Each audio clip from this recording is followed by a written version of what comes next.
Hello and welcome to the Fantasy Life show. We are doing real-time drafting, everybody, and it is a great day to be great. I'm your host, Ian Hartitz, and yeah, time to do a freaking draft and hopefully win a ton of money. And by we, I mean myself, none other than Fantasy Life Director of Analytics, Dwain, The Rock McFarland. What's up, Dwain? What's up, Ian? I just finished a Best Ball Mania draft, and then we get on and we're going to draft this team. Like, is there a better time of the year? Hopefully, you guys are all out there just cranking out your drafts. If you're watching this, you probably are because you're sickos like me and Ian. But yeah, man, I've really loved drafting over here at RealTime Sports. Like, these drafts all go so different. Like, right out of the gate, we get Tyreek Hill at pick 1 in this draft. Like, Ooh. I've seen so many different things happen across. This is my 4th draft that I've done. And the 3 that I've seen, I'm like, I really don't know a lot other than running backs go really early over here. And there goes Bijan at pick 3. Let's go. So real quick for people that don't know, it's a full PPR, 1 quarterback, 2 running backs, 2 receivers, 1 tight end, but 2 flex. So we have that race to the flex position times 2. And with it being full PPR, like historically, like we're probably trying to fill our flex spots with wide receivers. But again, there goes Breece Hall. People love the running backs over here, man. So I'll be CeeDee Lamb, who re-signed, still sitting on the board in a full PPR. This is criminal. Hey, I'll take it though, Dwayne. We are picking out of the 12 holes, so we'll see what hat I have to go dig here and find in a second. But Dwayne, you were saying before the show, a little bit of Jonathan Taylor wouldn't be the worst thing in the world falling to us. We'll see what happened. No predetermined strategy or anything, but what is it? Because I saw you kind of, I forget if it was us messaging or maybe in a group. Like, is there something that's happened in the preseason that's kind of changed your opinion on JT, or what's going on there?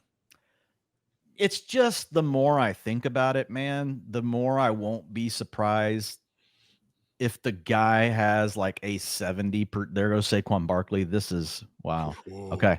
We're probably not getting JT in this one, but that's okay. But the more I feel like, Ian, would we be surprised after week 1 if this dude has a 70% snap share? Like, there's no one behind him. Evan Hull and freaking Trey Sermon. I mean, what are we talking about? This guy could have an 80% snap share. I mean, he could have something which is pretty unheard of, but this is the kind of situation where that could happen. I mean, I worry about the Richardson tush push thing, but then at the same time, I'm like, we don't even know they're going to do that. Like, I feel like I probably should get a little bit more JT exposure in my life. That was good. That would be my only comeback. Like, what's the kind of difference between JT and Saquon? A couple years, yes, and I guess the more assurance. Like, I'm with you. We do fully expect Hurts to be taking the 1 yard line carries at Richardson. It's a bit more up in the air, but yeah, man. I mean, especially at a certain point, it's like, you know what? Just give me the running back that's going to probably have 300 to 350, touches this season. So if you do, and I'm not trying to force JT to your point, but I know you also mentioned him too last time. Like, you were willing to take him like in our first draft over Puka if he made it. So I'm also trying to be open-minded. Like, when we do these drafts and you feel a way about a player, like I always try to like rethink through stuff. Cause like once you're on the clock in a $300 draft, like it's kind of a defining moment. You may have been drafting these $25, $5 best balls all summer, but $300 draft, it just hits a little bit different. Yes, it does. So, yeah, I'm with you again. I have Puka kind of down in that next tier. You have him with guys like Garrett and AJB. So just a small difference of opinion. And you know what? Whichever one of us is wrong, we'll just hold it against each other forever and completely hate each other's guts. So that's the way fantasy football works after all. We are almost on the clock. Dwayne, 1 pick away from getting our guy, AJB. Well, it's going to be funny because we're going to, I want it to be JT and Garrett Wilson because I know you like Wilson, but if not, I'm good with JT and Puka. Yeah, that's fine. I'm cool with that. I'm also cool with Puka and Marvin Harrison. Like, I mean, Puka and Drake London. So there goes Garrett Wilson. Okay. Jonathan Taylor for sure. Yep. Well, I think we can take our time though. Yeah, I think it's Puka and JT pretty easily. Yeah. So Marv does have Trey McBride, which is essentially it's not like Marv is that much. And plus, Puka's already shown us that he can ball out, even playing next to another good player like Cooper Kupp. Like, we don't know for sure yet about Marv. Full PPR. We got Matthew Stafford doing his thing. We got Sean McVay. Go ahead and give me Puka Nacua. That's fine. All right. So we'll take JT and we'll take Puka. And we noticeably took Puka in round 2 to try to light that extra, fire under his ass there. Can't be giving. Yeah, we're just letting him know that it was a close call for him. That's my favorite stuff ever. Once you're in the home league, put Christian McCaffrey in the flex. Really teach him a lesson.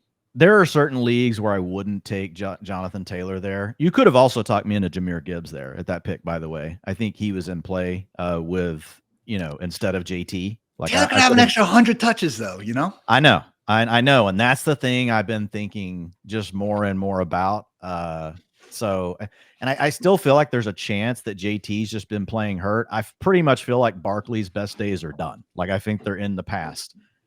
But I wouldn't be surprised because if you think about 2 years ago, JT got hurt in the season. That was gone. And then he had to leave. Then he came back. But it was a mess 2 years ago. Then last year, he was playing with injuries after the holdout from the start, got hurt in the season, then came back later in the season. Man, if he's just fully healthy, if you get a fully healthy JT, also a fully healthy offensive line for the Colts, which we also like, man, I think he's the one. I'm almost willing to draw a little tier line almost between him and Gibbs and then the rest of this tier now. I just did it in our sheet, messing around. But I do think there's a chance JT still has that big prime season left. I just don't feel that with Barkley. I get the situation and I like the offensive line for Barkley, but I feel like JT, to your point, he could easily, if he gets 350 touches, man, he doesn't even have to be that good. He could just go complete ham. He could be the running back one. He could be. Would not be out of the realm of imagination. And again, he is one of those guys where we could be looking after, Sunday evening and just JT had 25 carries for, 185 yards. And it wouldn't be a surprise, man. No. That's the thing. It wouldn't be a surprise at all. Sometimes we say those things and you have to stretch it out, You're like, well, it might be, would we be surprised? No, this would not even be a surprise. If JT had 25 touches week 1, and he had 120 yards and 2 touchdowns, we'd be like, well, we thought he was getting the workload, but he just looked really great. So, and the other thing I'll say here is the strategy. I wouldn't do this in every league, but over here we have seen, man, these running backs go so fast and you're really quickly in the dead zone and we don't want to be taking dead zone back. So getting one just honestly opens up so much roster flexibility. The other thing is we're pretty much counting on getting Rashee Rice. That's why I changed our team name from whatever it used to say Ian at the top. I changed it just because I know some of these people over RealTime and now they know we're drafting over here. And I'm not risking anything around Rashee Rice. it's the top, not that it's a secret, the secret's out of the bag, but people aren't taking Rashee Rice in round 3 over here. So knowing we can get Rashee Rice, most likely, I should never say that this is a guarantee, but we feel good about our chances with Rashee Rice in round 3, plus just another wide receiver from a good tier. I just think it makes a lot of sense to go ahead and get balanced and at least get a running back that we like. I was looking at the team name, ready to change it to something dumb. And then, I'm happy you said that. So I will refrain and keep us anonymous for the time being, just for you. I wasn't going to change it if I got in there and you already renamed it Free Duke Johnson or something. But you hadn't. So I was like, okay, just RT1, RealTime 1. Then you can put, when the draft's over, you can put whatever you want on it. Whatever dumb thing. Oh, look at this. Kenneth Walker, in round 2. This is what I mean. There's so much wild stuff. And guys, the beauty of drafting over here is I love what RealTime Sports does. Honestly, it's kind of old school, Ian. This queue is not sorted by ADP. Mm-mm. It's sorted by projections. I don't know where their projections are coming from. We'll have to talk about it. Maybe we'll sponsor those projections next year. But looking at this, it's all in that order. So if you don't come in here, man, with your plan of what you're going to do, and you don't have a sheet and tiers and all this stuff up, and you're just trying to draft off this queue, it can lead to some really different drafts. And that's what I love. Things are so different every draft. We had a draft, I think 2 drafts ago, where Kenneth Walker was available to us at the 3-4 turn. And he just went in round 2. We've seen Rachaad White go in round 2 of these. I just realized I got autoed in our lovely guillotine league. Oh, man, I got autoed the other day on that. I have the notifications turned down too, just because I know we're broadcasting this and I don't want people hearing in the background, you're on the clock. Sorry about that, everyone, if you caught that noise, but luckily, Dwain, I got my lovely, I didn't hear it, by the way, hat on. So we are at least winning. Yeah, you did that. So hang on one sec. I'm going to support Puka on the show. So one sec. I was between the Rams and Colts. This is good that we're getting both guys involved here. I mean, if you're not supporting your fantasy team, guys, what are we even freaking doing out here? So let's see. Got to get that figured out. I'm doing all forms of fantasy today. It's pretty freaking great. Let's see. I was doing best ball at the gym. Now we're doing redraft. I got an auction draft coming up after. Just made my guillotine pick. We're covering all the bases, Dwayne. And you look great in the Rams hat. Let's go. Yeah, this is not my favorite Rams logo. I love the old school Rams logos, but I still like this hat. And I'll get it up a little bit, get the shadow off, so I don't get I don't want to get griped at by Swing. Swing will come get me if I got that shadow down there. I'm also starting to embrace the flat bill. I feel like I'm too old to embrace the flat bill, but I'll tell you, having New Era sponsoring us and like sending us all these hats for all these teams, like I'm embracing it. I've been wearing Dolphins at the pool when I'm in the pool. The Dolphins, like that's my jam. Amanda really likes the Dolphins hat, so the color's great. I was rocking it before I knew who it was. That was probably why Tyreek went 1. That was actually maybe due to me wearing that Dolphins hat to start. Just feeling the vibes, man. You can bend it a little bit. Don't freaking go full on dad and freaking crush the thing. But you can give it a little bit of love. But yeah, they're fun to wear backwards too. Yeah. I might switch to backwards. We'll see how we're feeling. We'll kind of get into the flow of the draft, and I'll know, like, is this a backward hat draft or like should we keep it forward? But man, just kind of talk to people about the running backs that we've been talking about, how early they go and how many running backs went since our pick. Makes me honestly feel great about getting JT locked down with one elite receiver. This happened in the first draft we did here, and we've kind of been accordingly, drafting just a little bit different sense, which is again is what you should be doing in your fantasy leagues if you do know the people and the format you're with. But yeah, guys, through round 2, I mean, again, 2 picks after us: Jahmyr Gibbs, Kyron Williams goes, Marv Harrison Jr., and Derrick Henry. Like for me, that group, and then Devin Achane, you can argue Pacheco. I think those guys still constitute, quote unquote hero RB treatment. But it's Kenneth Walker going the middle of round 2. It's Joe Mixon going at the end of round 2. It's Rachaad White going the first pick of round 3, where things just get a little tough. Like that Rachaad White pick, especially, Dwayne. Not saying he can't have a good year. Maybe it works out. But to me, team 1 had Tyreek Hill, they had Drake London, and I feel like they almost just panicked, didn't want to get completely left behind at running back. And instead of really making wide receiver, going from a strength to a superpower, they almost just took a running back that they probably didn't feel great about drafting. I mean, do you ever wake up in the morning, Dwayne, and say, I can't wait to draft Rachaad White today? Because I know I don't. It doesn't happen. And there goes Josh Jacobs to a drafter that already had Breece Hall and ETN. But the pressure is real in these drafts because you have to also adapt to your room to some extent. So I put the analogy out this weekend, like, hey, the assumption that in a casual league, and this is not casual, but it's kind of it's like an example that your league mate is going to be able to pass on their quarterback 2. They already have one that's at the top of the queue.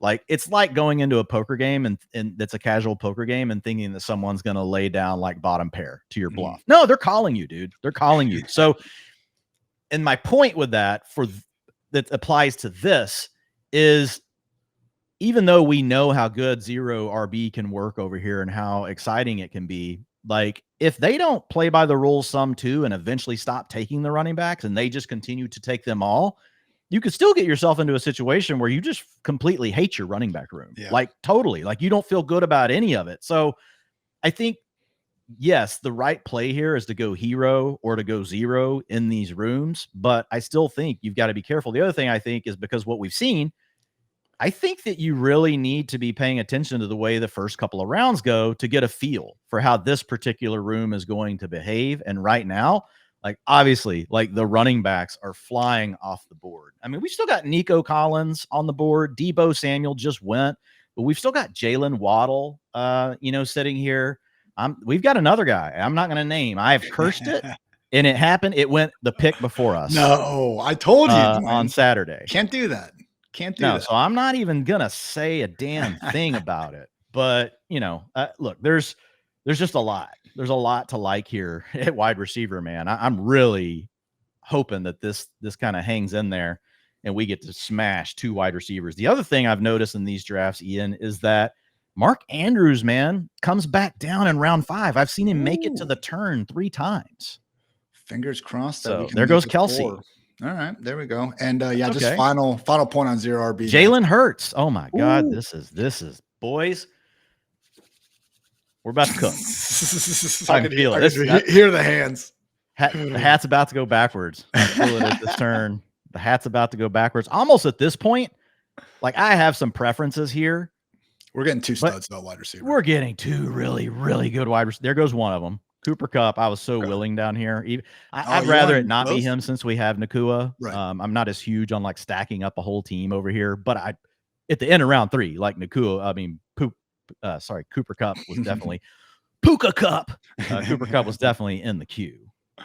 100%. Getting him at the turn would be fantastic. So, yeah, guys, 0 RB, all fun and games until you're like actively rooting for Ezekiel Elliott to fall to your squad as your RB2. So, just be responsible out there in the 0 RB streets, all we're saying. But, yeah, it is a strategy that certainly can work. Oh, they hit the queue, man. Nico, I was dreaming. I was freaking dreaming.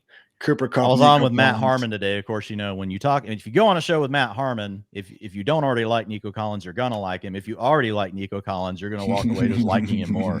I mean, I'm like, Nico, round 1, let's go, Harmon. I'm in a okay. We're also on the DK Metcalf, baby. Take him. Great. We're getting two studs here, Dwayne. Bro, we are. Now we're got to ask some interesting questions here in a second. I'm not gonna jinx it, but if they don't make life easy on us, it's gotta be I think tough. they will. I think they will. I feel like, I don't know. We'll see. This drafter was really torn with their last pick. Like they went all the way down on Gibbs. I think they're probably. And there goes Ayuk. Oh my God, we do have a tough. Neighbors, Waddle, and Rashee Rice, the 3 guys that are inexplicably available in round 5. I'm not passing Neighbors. I've not gotten him to fall down here. You can have the other pick, but like. I think he needs to be one of them. Yeah, for sure. I'm with you. Neighbors, come on down. Now. All right.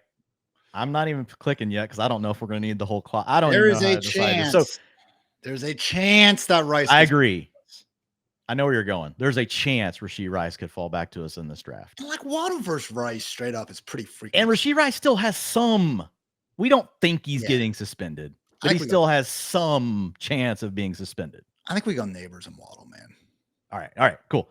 Neighbors, and we know we're going to draft a lot of Rashee Rice. That's what I was about to say. As much as I do love getting, and whoever drafts him in this draft, it's going to be the same thing. Oh man, that was a great pick right there, getting Rashee Rice. But baby, whoo! I love you, Rams. What are we going with? We got G-man, bro. Wow. We got to get Malik Neighbors in here. You better not. I may switch back later, Puka. Sorry, bro. Kids are going to see you in a Giants hat and be like, Dad, it's like that commercial where the Red Sox mascot sees David Ortiz in a Yankees hat.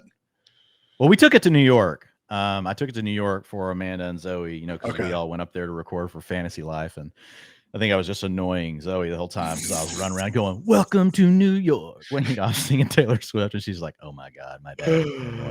Oh my gosh. Yeah, well, bro, that went so good. What happened, what we needed to happen happened. You get Kelsey and Hurts to go in that round. Mm-hmm. I mean, that's just huge for us. So that's honestly the difference. All the other things, obviously, Rachaad White going in round 3, Kenneth Walker going in round 2. The rest of these, Joe Mixon went in round 2. Holy crap, I missed that. No running backs have gone a good 10 picks now, so people are chilling out a little bit, which, keep taking tighter end than quarterbacks. Twist my arm over here. One difference is passing yards here, 0.05 versus 0.04, so slight uptick to your pocket passers, but nothing that's exactly causing a rewriting of the ranks. Something that could cause a rewriting of the ranks, Dwayne, is where alleged soon-to-be free agent running back Samaje Perine ends up. Now, I know we've been talking about the possibility it could be Cincinnati for a while, but you also got to think Brian Callahan, someone that is now in Tennessee, obviously has familiarity with Perine. The Cowboys are another team where it does seem like a potential fit based on their just complete utter lack of depth in the RB room. And, Dwayne, as much as I might be talking as someone that drafted quite a bit of Chase Brown and Zach Moss this year, I don't know that Perine going back to Cincy completely kills their seasons. There is a chance that we get Perine more so in that deep, almost like Chase Edmonds-esque role where it's like, okay, in very obvious pass down situations where they like predetermine they aren't going to throw the ball to the running back. Pure pass pro, that's Perine. But he could be like a 5 to 10 snap per game guy. He could also ruin everything, and my family will have to, find a smaller house to live in. So I recognize that as a possibility, but overall concerned with Perine, Dwayne, who, not good enough to make the Broncos. That's not a great start for him.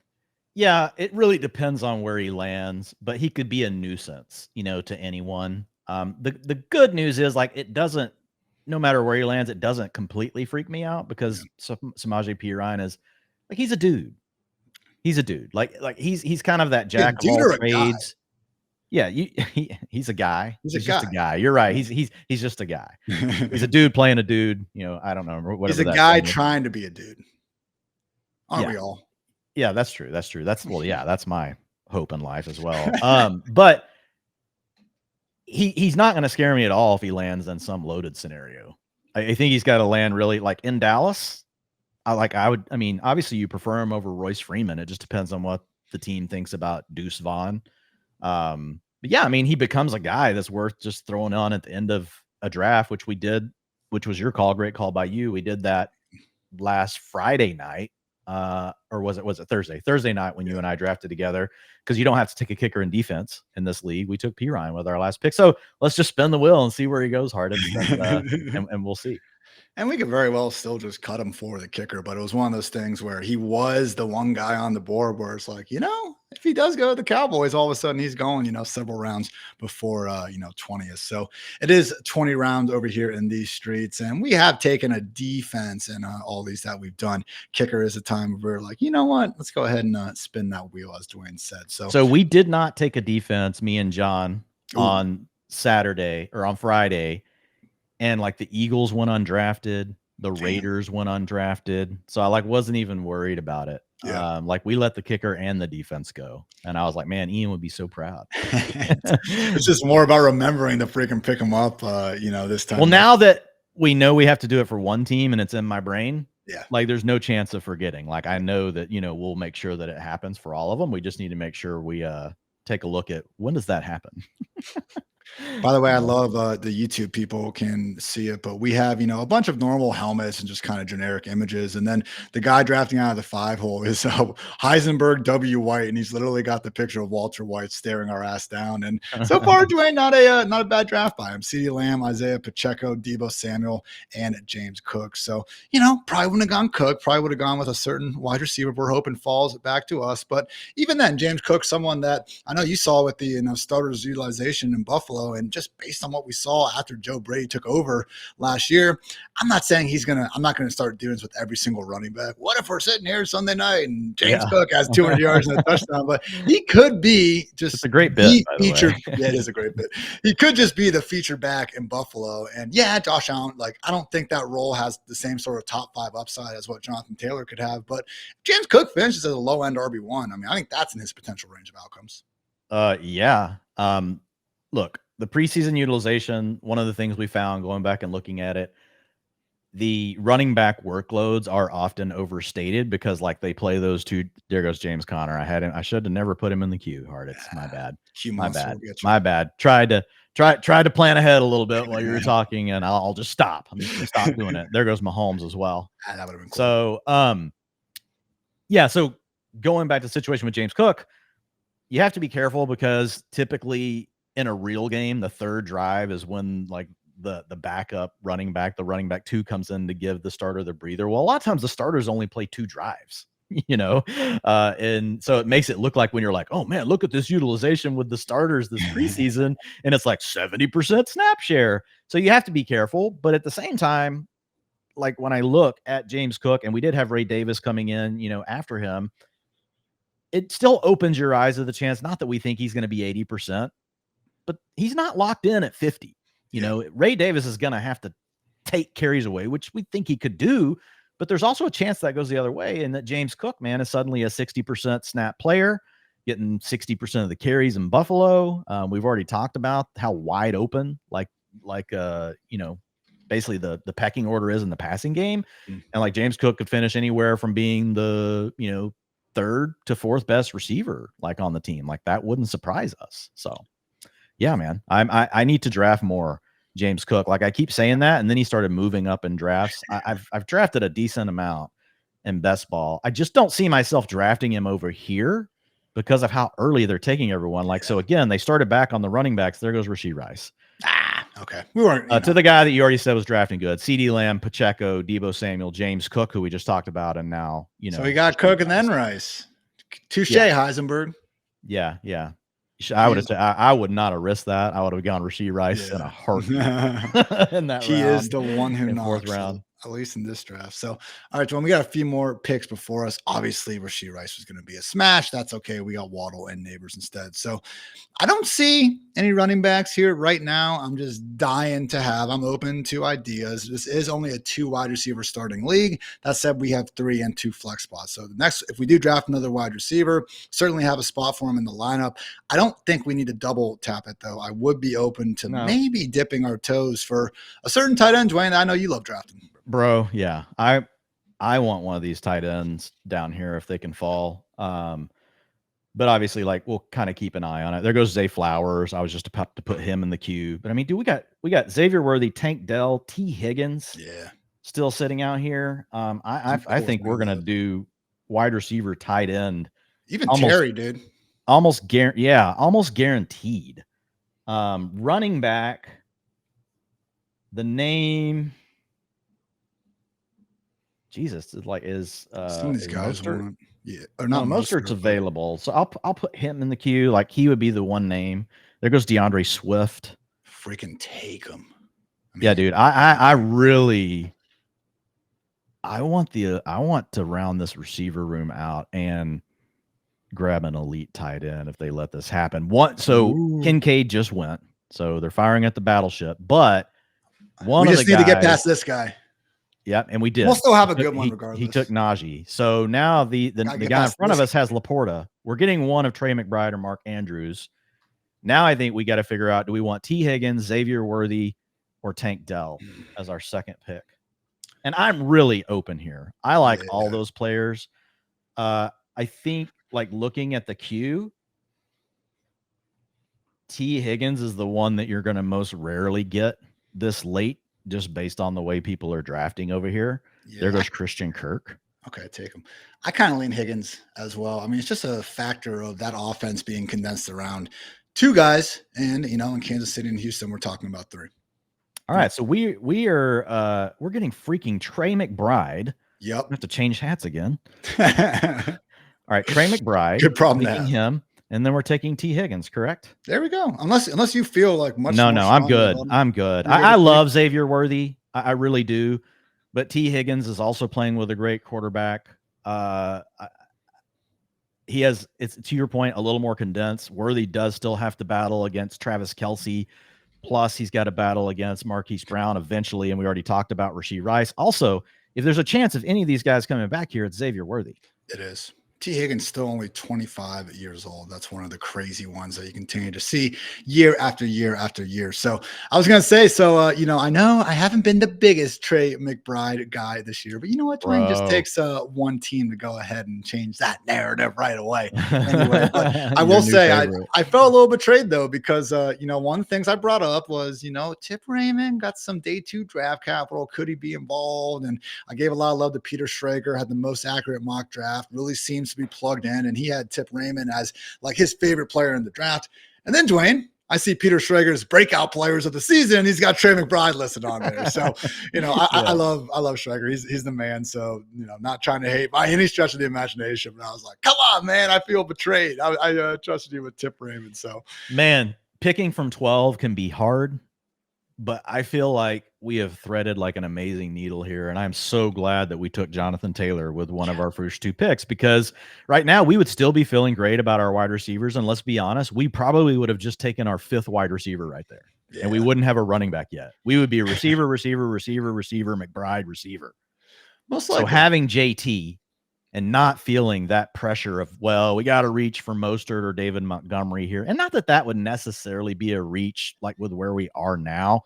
I would rather not. You know what I mean? Yeah.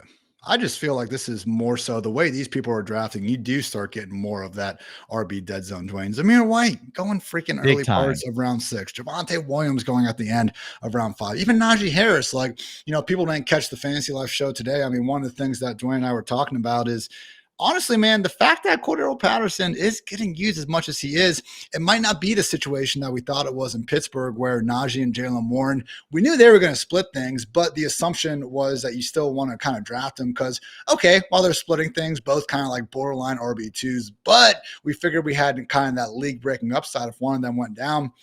I think it's going to piss off a lot of people, Dwayne. But if something happens to Najee Harris, I'm a lot more worried about Jalen Warren having that 80% snap share. Does that make sense? No, but does Arthur Smith ever make sense? No, it never makes sense. Like there goes Tank Dell. Like Tank Dell in round 6, man. Like, so I like that build too. Jamar Chase, Derek, basically doing the same thing we're doing, but different. Jamar Chase, Derrick Henry, Cooper Kupp, Devonta Smith, Dalton Kincaid, and Tank Dell. Hat tip to you, Eagles too. Yeah, we even got some of the same players, Chase and Higgins, Kupp and Puka. You know, just guys being dudes out here. So kudos to you, Eagles, too. We got Philly Special going next to him. What's going on here? I smell a little bit of a collusion in these streets, but oh yeah, you know, it's all good. Yeah, well, so he's got Barkley, Kenneth Walker, Jalen Hurts, your first 3 picks, comes back with DJ Moore, and then takes DeAndre Swift in round 5. Like, what are you taking Saquon and Jalen on the same team? He must just be an Eagles fan. Yeah, I don't know. And you passed Devonta Smith. Like, you could have had Devonta Smith on this team. Obviously, you would have to have passed Jalen to do it, but it's like that Bears fan dude on DraftKings who won the Millie Maker like 5 or 6 years ago. And it was the day that Trubisky threw like 6 touchdowns and he just literally stacked Trubisky with like 5 Bears on his team and it just miraculously won. Like that dude probably had the best Sunday that any man has ever freaking had on the planet. So kudos to a Bears fan over there on DraftKings. So midpoint in round 6, Dwayne, just one running back so far in Jonathan Taylor, but got our elite tight end and one hell of a wide receiver foursome in Puka Nacua, Malik Neighbors, Jalen Waddle, and T. Higgins. So only 4 quarterbacks off the board. And one of the things we have noticed here, man, yes, you do see Hurts, Allen, Lamar and Mahomes, the usual suspects. They go fairly early, but what we get Richardson in round 9, the freaking other draft. I mean, he has been falling. So people are losing their minds, man, about something we already knew. Yeah. I mean, guys, Anthony Richardson's not a great passer. There's a reason he goes 3 rounds after Jalen Hurts and Josh Allen. And now we're like going to double count it and go into full panic mode. Like, I don't understand it. And man, what a value. Heisenberg's crushing. Yeah. CD Lamb, Pacheco, Deebo Samuel, James Cook, Rashee Rice, and Mark Andrews falls all the way back to this dude in round 6. Eisenberg is like he's smashing. He's smashing and taking the James Cook, having the balls to take James Cook and leave Rashee Rice on the board. Like I don't have those balls. Those are big, hefty balls. Someone cooked here, and it definitely was Heisenberg in this case. So kudos to him. Eagles too, and I think your boys over here are holding down the 12 spot pretty well. So Dwayne, we're going to be here. You still got a round and a half before it gets back to us, but round 7, round 8, again, just based on how this room has been going. Not this room, but just the handful of drafts we've done over here together. I don't think we have to take a quarterback, even though Richardson, normally I'd see him in round 7 and round 8. I'm like, man, what a value. But I think there's a chance we can get him or maybe not Kyler. We'll see, man. But I think there's a chance Richardson came all the way back, he would be the one that we would obviously be like, okay. We'll see what the other positions look like. But yeah, people are overreacting. But yeah, I'm all for keeping a strength of strength. Because now we're getting to the point where the wide receiver tiers are gonna dry up. Yeah, we need one more. And I like keeping a strength of strength and keeping that away from someone else that waited. Yeah, that did take the running backs and maybe got a little bit out over their skis with the running back love. The other thing that's happened in these drafts is people have, in every one of them, there have been people take 2 quarterbacks and snap people off. It happened. I think there were 3 that did it in the Friday night draft. You and I saw it happen in both of the drafts last week. So once it does get to that point, you got to remember these managers won't hesitate to just snap your ass off. Very true. So we have a couple teams here that only have one or two wide receivers as well. So I'm with you, Dwayne. Still plenty of really good ones on the board. Worthy, Keenan Allen, Jaden Reed, Deontay Johnson, Roma Dunze, Brian Thomas, Christian Watson, just to name a few. So really, once you get, again, not saying that there won't be a couple guys that surprise. It's not like we can predict everything that's going to happen here at the end of August. But man, once you kind of get past that Khalil Shakur, Rashid Shaheed, AD Mitchell, again, maybe an injury happens in Green Bay and all of a sudden Dontavian Wicks is, a weekly starter. I can see that happening. But other than a couple of situations like that, Dwayne, I just don't see many guys who are ever going to be able to be like, oh, yeah, this is a great week to start Jalen McMillan. You know what I'm saying? He's going to have some great weeks. Yeah, man. That's not a game to play. And look, building super teams often comes through the path that we're going down. It's not everything. That's not how you have to do it every time. There's lots of ways to skin a cat. That's the beauty of these two flex spots. Like, there's flexibility to build teams a lot of ways. If some of these teams can run pure at running back as far as health and not having coaches tinkering and blowing shit up in ways that we don't expect, which happens every year, I mean, they could still have a good team. But the challenge is, to your point, it's harder to find wide receivers you're going to trust putting in your lineup every week later, because talent is the number one ingredient. Whereas we may not even feel great about our running back two leaving this draft, but we're also going to be able to work the waiver wire so much harder. And we know that the key to running back is purely volume. So if you just run pure and you suddenly get a guy on your roster that we just know he's the running back one because there's no one else left on his team, that can be enough to still have a really good running back two down the stretch on your fantasy team. Whereas everyone else here scrambling, like, you're not going to find another Romo Dunze. There's not another one. Like, it doesn't exist in rounds like 11, 12, and 13. So you got to take the thing that it's not just about the number of positions you're starting that creates supply and demand. You also want to think about the layer of, like, what are the other limiting potential factors on supply, on the supply of a position. And at wide receiver, talent is so huge. Whereas running back, even if you don't crush in your draft, you've got outs, because injuries is all it takes to open up the opportunity for an average to below average back to suddenly come in and give you running back two production. And hey, we got JT holding down the RB1 spot. And guess what? Just like the old school Colts, we don't practice being fooked out here, Dwayne. So we're just going to, again, put some eggs in the RB2 basket, but they're not going to be the high end ones. Already got the one spot filled. And again, we will go from there. So bit of a tight end run here at the end of round 6 into round 7. After Andrews, we had Evan Ingram go ahead of Kyle Pitts and George Kittle. And, Dwayne, it is one of those things where maybe getting the boost from scoring the 2 preseason touchdowns, but really would just stress to people that, just like he did towards the end of last year, I mean, the splits with Evan Ingram with and without Christian Kirk, pretty damning out there. And I do think, man, as much as some of the player splits can be noisy, there goes Xavier Worthy. I know that one hurts just a little bit more than usual, but that's okay. Yeah, to Heisenberg. Dude, he's not messing around out here. Yeah, can we hack his freaking computer or something and tell him to chill the hell out? I don't know. I'm kidding. Yeah, no, he's crushing. So is Eagles too. I mean, those two teams, look, build your team the way you want. But when I sit here and I look at this league, I clearly love 3 teams, and they're the ones that weighted at running back. Yeah. We're 13. Heisenberg has got Heisenberg, to be fair, he actually squeezed in a running back too. So hat prop to him. He's got CeeDee Lamb, Isaiah Pacheco, Deebo Samuel, James Cook, Rashee Rice, Mark Andrews, and Xavier Worthy. And then we've got Eagles too with Jamar Chase, Derrick Henry, Cooper Kupp, Devonta Smith, Dalton Kincaid, and Tank Dell. And then you have us with Jonathan Taylor, Puka Nacua, Malik Neighbors, Jalen Waddle, Trey McBride, and T. Higgins. I do love that, all of us kind of collectively as a league are like, okay, you guys took your quarterbacks early. We're all going to wait. We're all just going to keep pushing them down here, and we'll see who finally breaks that unspoken agreement going on. But 4 picks till we're on the clock. Dwayne, David Njoku now goes off the board. Freaking take him. We're continuing to play catch up across the board over there. Still a couple wide receivers that would be pretty solid out here. So Jaden Reed, Roma Dunze, Brian Thomas, Christian Watson. Any of these guys, especially enticing for you? Man, I like Jaden Reed and Odunze and Christian Watson. I like all 3 of those players. I like Brian Thomas. Yeah. I think we need to keep the pressure on with one of these wide receivers. The question is going to be whether or not, we probably need to go ahead and break the seal on at least one running back, which means that we're going to let Anthony Richardson and Kyler Murray go. I'm okay with that. I agree. We do need one running back. Devin Singletary, the Bengals ballers, Jonathan Brooks, Tajay Spears. Really nice. Who do you like? That's probably our biggest conversation. There goes Brian Robinson Jr. What back are you feeling here? Do you want to just have the huge swing on a guy like Jonathan Brooks for later in the season? We let him sit there, and then suddenly this team by like week 8, we're like, holy shit.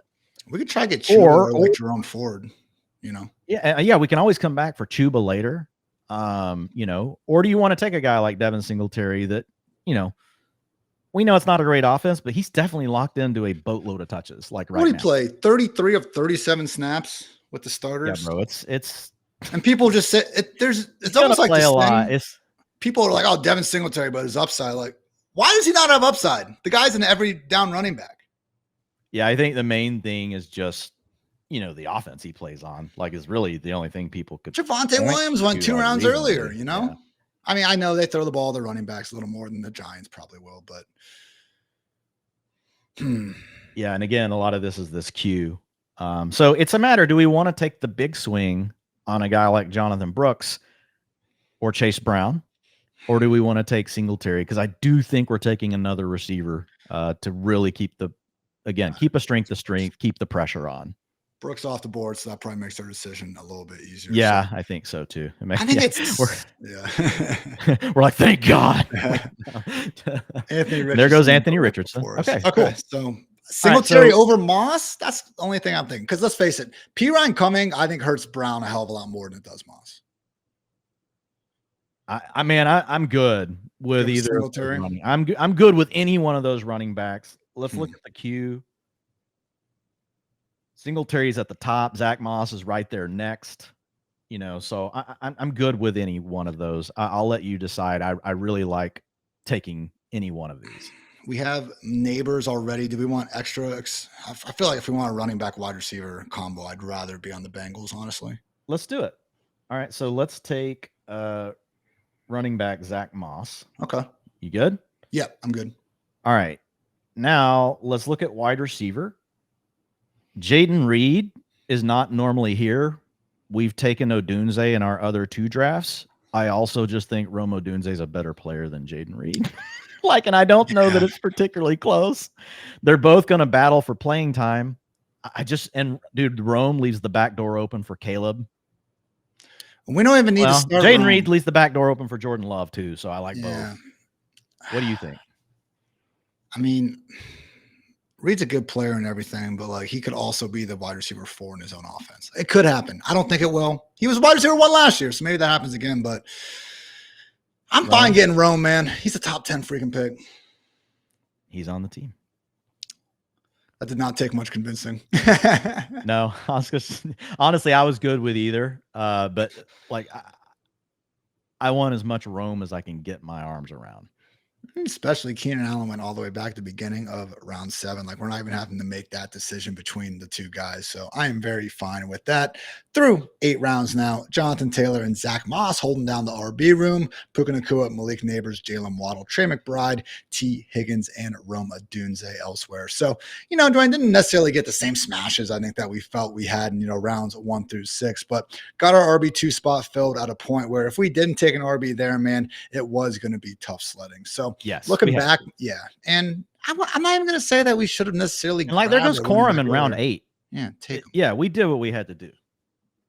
So other running backs on the board at this point, Chase Brown, Rico Dowdle. And after that, man, we are pretty much into handcuff territory. There are, your J.K. Dobbins of the world, maybe Gus Edwards, works out as well.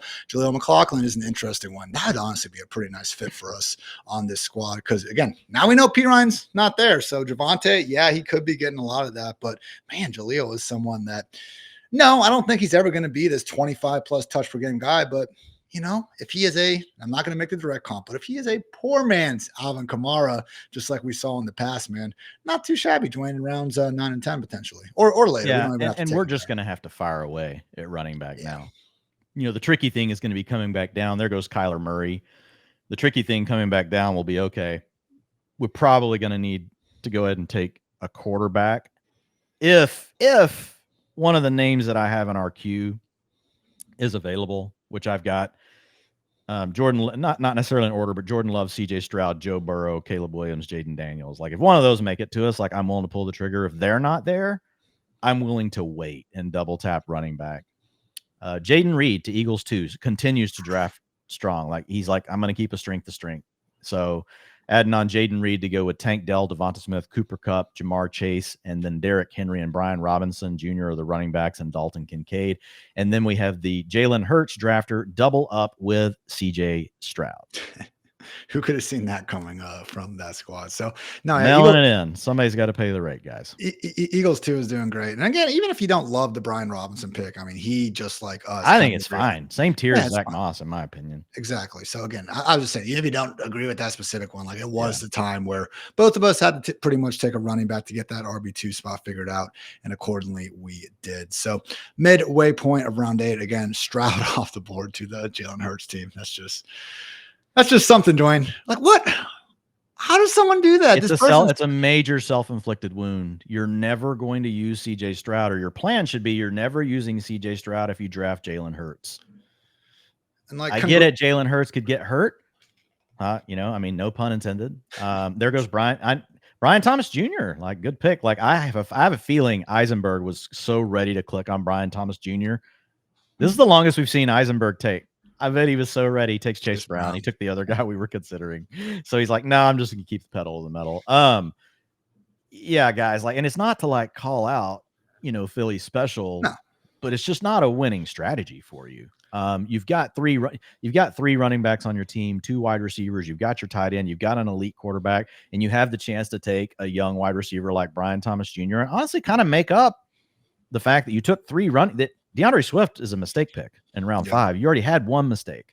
And so now you had a chance to make up for it. If Brian Thomas hits for you, all of a sudden you're like, well, I've got 3 running backs, 3 wide receivers, feeling pretty good. I've got my onesies taken care of. I can go anywhere that I want to go. But taking CJ Stroud, like, man, like it's just, I don't see the point when you spend a 3rd round pick on Jalen Hurts. And there goes Joe Burrow. So that's what I'm saying. The quarterbacks are all about to go. I was hoping to have one of those. So we'll see what happens though. If we don't get it, man, like Tua's an option on this team with Waddle. So I mean, there's still some. I mean, I'll pull up some of the draft boards, but I've wondered, Dwayne. Like there goes Dak. Eisenberg, I can guarantee you, Eisenberg. I will call it right now. Do you think he's going Jaden Daniels with the next pick? I think he might try to wait because he's smart. He's going to look and see, okay, 1, 2, 3 teams don't have one. So it's all going to depend. Like if one of these other guys double taps quarterback, he won't mess around. Like he's too smart of a drafter. He's going to take Jaden Daniels. But I'll be honest, I'm fine getting some Caleb Williams. I'd be fine with some Caleb Williams. I'm not so sure at this point, man, that Caleb doesn't just flat out outscore him. Like Caleb has looked incredible, man. He does. So let's say bad news. Daniels, Love, Caleb are all gone. Do we try to push it? Yes. Yeah. If those names are gone, we are trying to push it. Because I'm not taking. I don't need to take Brock Purdy. No, I just don't. There goes Marquise Brown. I mean, what's the difference between? I mean, yeah, okay, I'll give Purdy the benefit of the doubt, but we could get Purdy in freaking round 10 or wait till freaking round 15, 16. Purdy's been the guy that's fallen in these every time. We can double tap late, opinion, bro. You can. Yep. And look, there's still shots down here. Like Stafford could have a good year. Kirk Cousins could have a good year. Aaron Rodgers, if he's not just an old nobody, like we're just 2 years removed from him having a 20 points per game fantasy season. So like, there's a lot of stories we could tell ourselves, but I think, and there goes Jordan Love. There's the double tap. So Jaden Daniels will go to Eisenberg at this pick. It just doesn't, they only have 3 wide receivers still. So when they do this, we pivot. Yeah. And it's like, okay, what are you guys leaving us? Being like you're water. Probably leaving us, honestly, running backs that you shouldn't. There's going to be some wonkiness going on here pretty soon. Like again, Samaje Perine going to ruin one running back room. He's probably not going to be the only relevant guy cut. Like there is going to be some madness going on. But man, Rico Dowdle continuing to look at us. I hope I didn't jinx us by saying the name out loud. I broke my own rule, but hey, he's there for us. Hey, at least we're not, live and you saying, on the other platform, on DraftKings when we're drafting and you, hey, Dwayne, you might like this guy. And then they take him and we're not even on the same team. You're like, yeah, you don't break your own rule about naming the players in your team. It was so funny. I mean, it wasn't funny. It kind of sucked last year when we were doing some of these like live and I was, trying to I was like halfway in trying to still be, entertaining with the live stream and stuff. And then Dwayne was like way more just like, I do not want to mention a single freaking pick here. And I remember there was one show, Dwayne, where we were just getting sniped every other Eisenberg, Jaden Daniels. Yep, you called that one quite a bit. Eisenberg might be a reader of The Perfect Draft. And if you guys have not checked it out, like seriously, I mean, maybe not. He might just be a good drafter, but this is exactly the kind of plan that I lay out, like for you guys, round by round, how to handle your draft allocation, how to pivot based on how the draft is going. So we're probably going to get hosed, would be my guess. This is a big one. There's two teams between us that do not have quarterbacks. Eagles 2 is one of them, who is, again, we've identified as a pretty good drafter in here. So I'm with you. I think we probably get hosed. I would love to be pleasantly surprised, but hey, Dwayne, if that's the case, then, it is going to lead to some of these running backs continuing to be pushed down. So Keon Coleman off the board. That was one of the teams. Maybe Philly Special takes their third quarterback. That'd be kind of freaking dumb. But, it is a free country. You can go out here and draft however you want. And I will say, too, guess what? Maybe this guy still wins the league. Like, we've all been in the draft before where you have the friend that does a bunch of dumb shit. And, I know last year one of my buddies, like, he drafted Mike Evans really early, and we all mocked the hell out of him. And guess what? Mike Evans ends up putting up huge freaking numbers. So, again, fantasy makes all the sense in the world in August. And then by, halfway through week 1, what just happened? Kenneth Gainwell. Is this draft going to get thrown out? Can that happen? No. Kenneth Gainwell? Christian Watson crushed by Eagles 2, just sitting there and all alone in a tear by his lonesome, just with a little sad face, tear rolling down his eye. Guys, pick me. I'm still here. I like Christian Watson too, but we're about to snag his quarterback. That's for sure. Hell yeah. There goes Chuba. To the Jonathan Brooks team. That's still a bit of I feel like he got a little overzealous there. Well, this is 5th running back. I mean, he had Jonathan. Yeah, that too. There goes Hopkins. All right, Caleb. Okay. So here we have to take a running back in Caleb Williams. You could talk me into JSN, but I feel like we're getting kind of cute. Like we've kind of said, here's our 5 receivers. We'll grab something later. Yeah, I agree. Yeah, I think Caleb Williams is the guy sitting here that could go freaking astronomical. And then I'm honestly a Trey Benson guy here. Or what about your boy? I think I'm a Trey Benson guy. What about your boy, Dwayne? I wasn't going to bring him up. Look, I like Benson, but we need a Connor injury. And even if Connor gets hurt, man, I just don't know that. Like, I feel way better about Blake Corum's every down roll than I do Trey Benson. Jalen Wright, if either of those Dolphins running backs who aren't exactly injury proof go down, starts doing something. The thing is, we know the scheme is so proven, man. That it's like, honestly, I don't even care who's carrying the ball. If they're fast, I want them. Okay. So remember, the Dolphins traded a future 3rd round pick for Jalen Wright. If Jalen Wright just got picked in the 3rd round this year, would it even be a hesitation for you? Trey Benson would have still graded out by like a smidge, but no, dude, I'm good with Jalen Wright. I'm ready. Are you ready? Do we want anything to do with the Cowboys? I feel like that situation is going to get. I'm willing to wait on it right now. And I know with Jalen Wright, man, I'll leave it up to you, Trey Benson or Jalen Wright. Let's take Jalen. Let's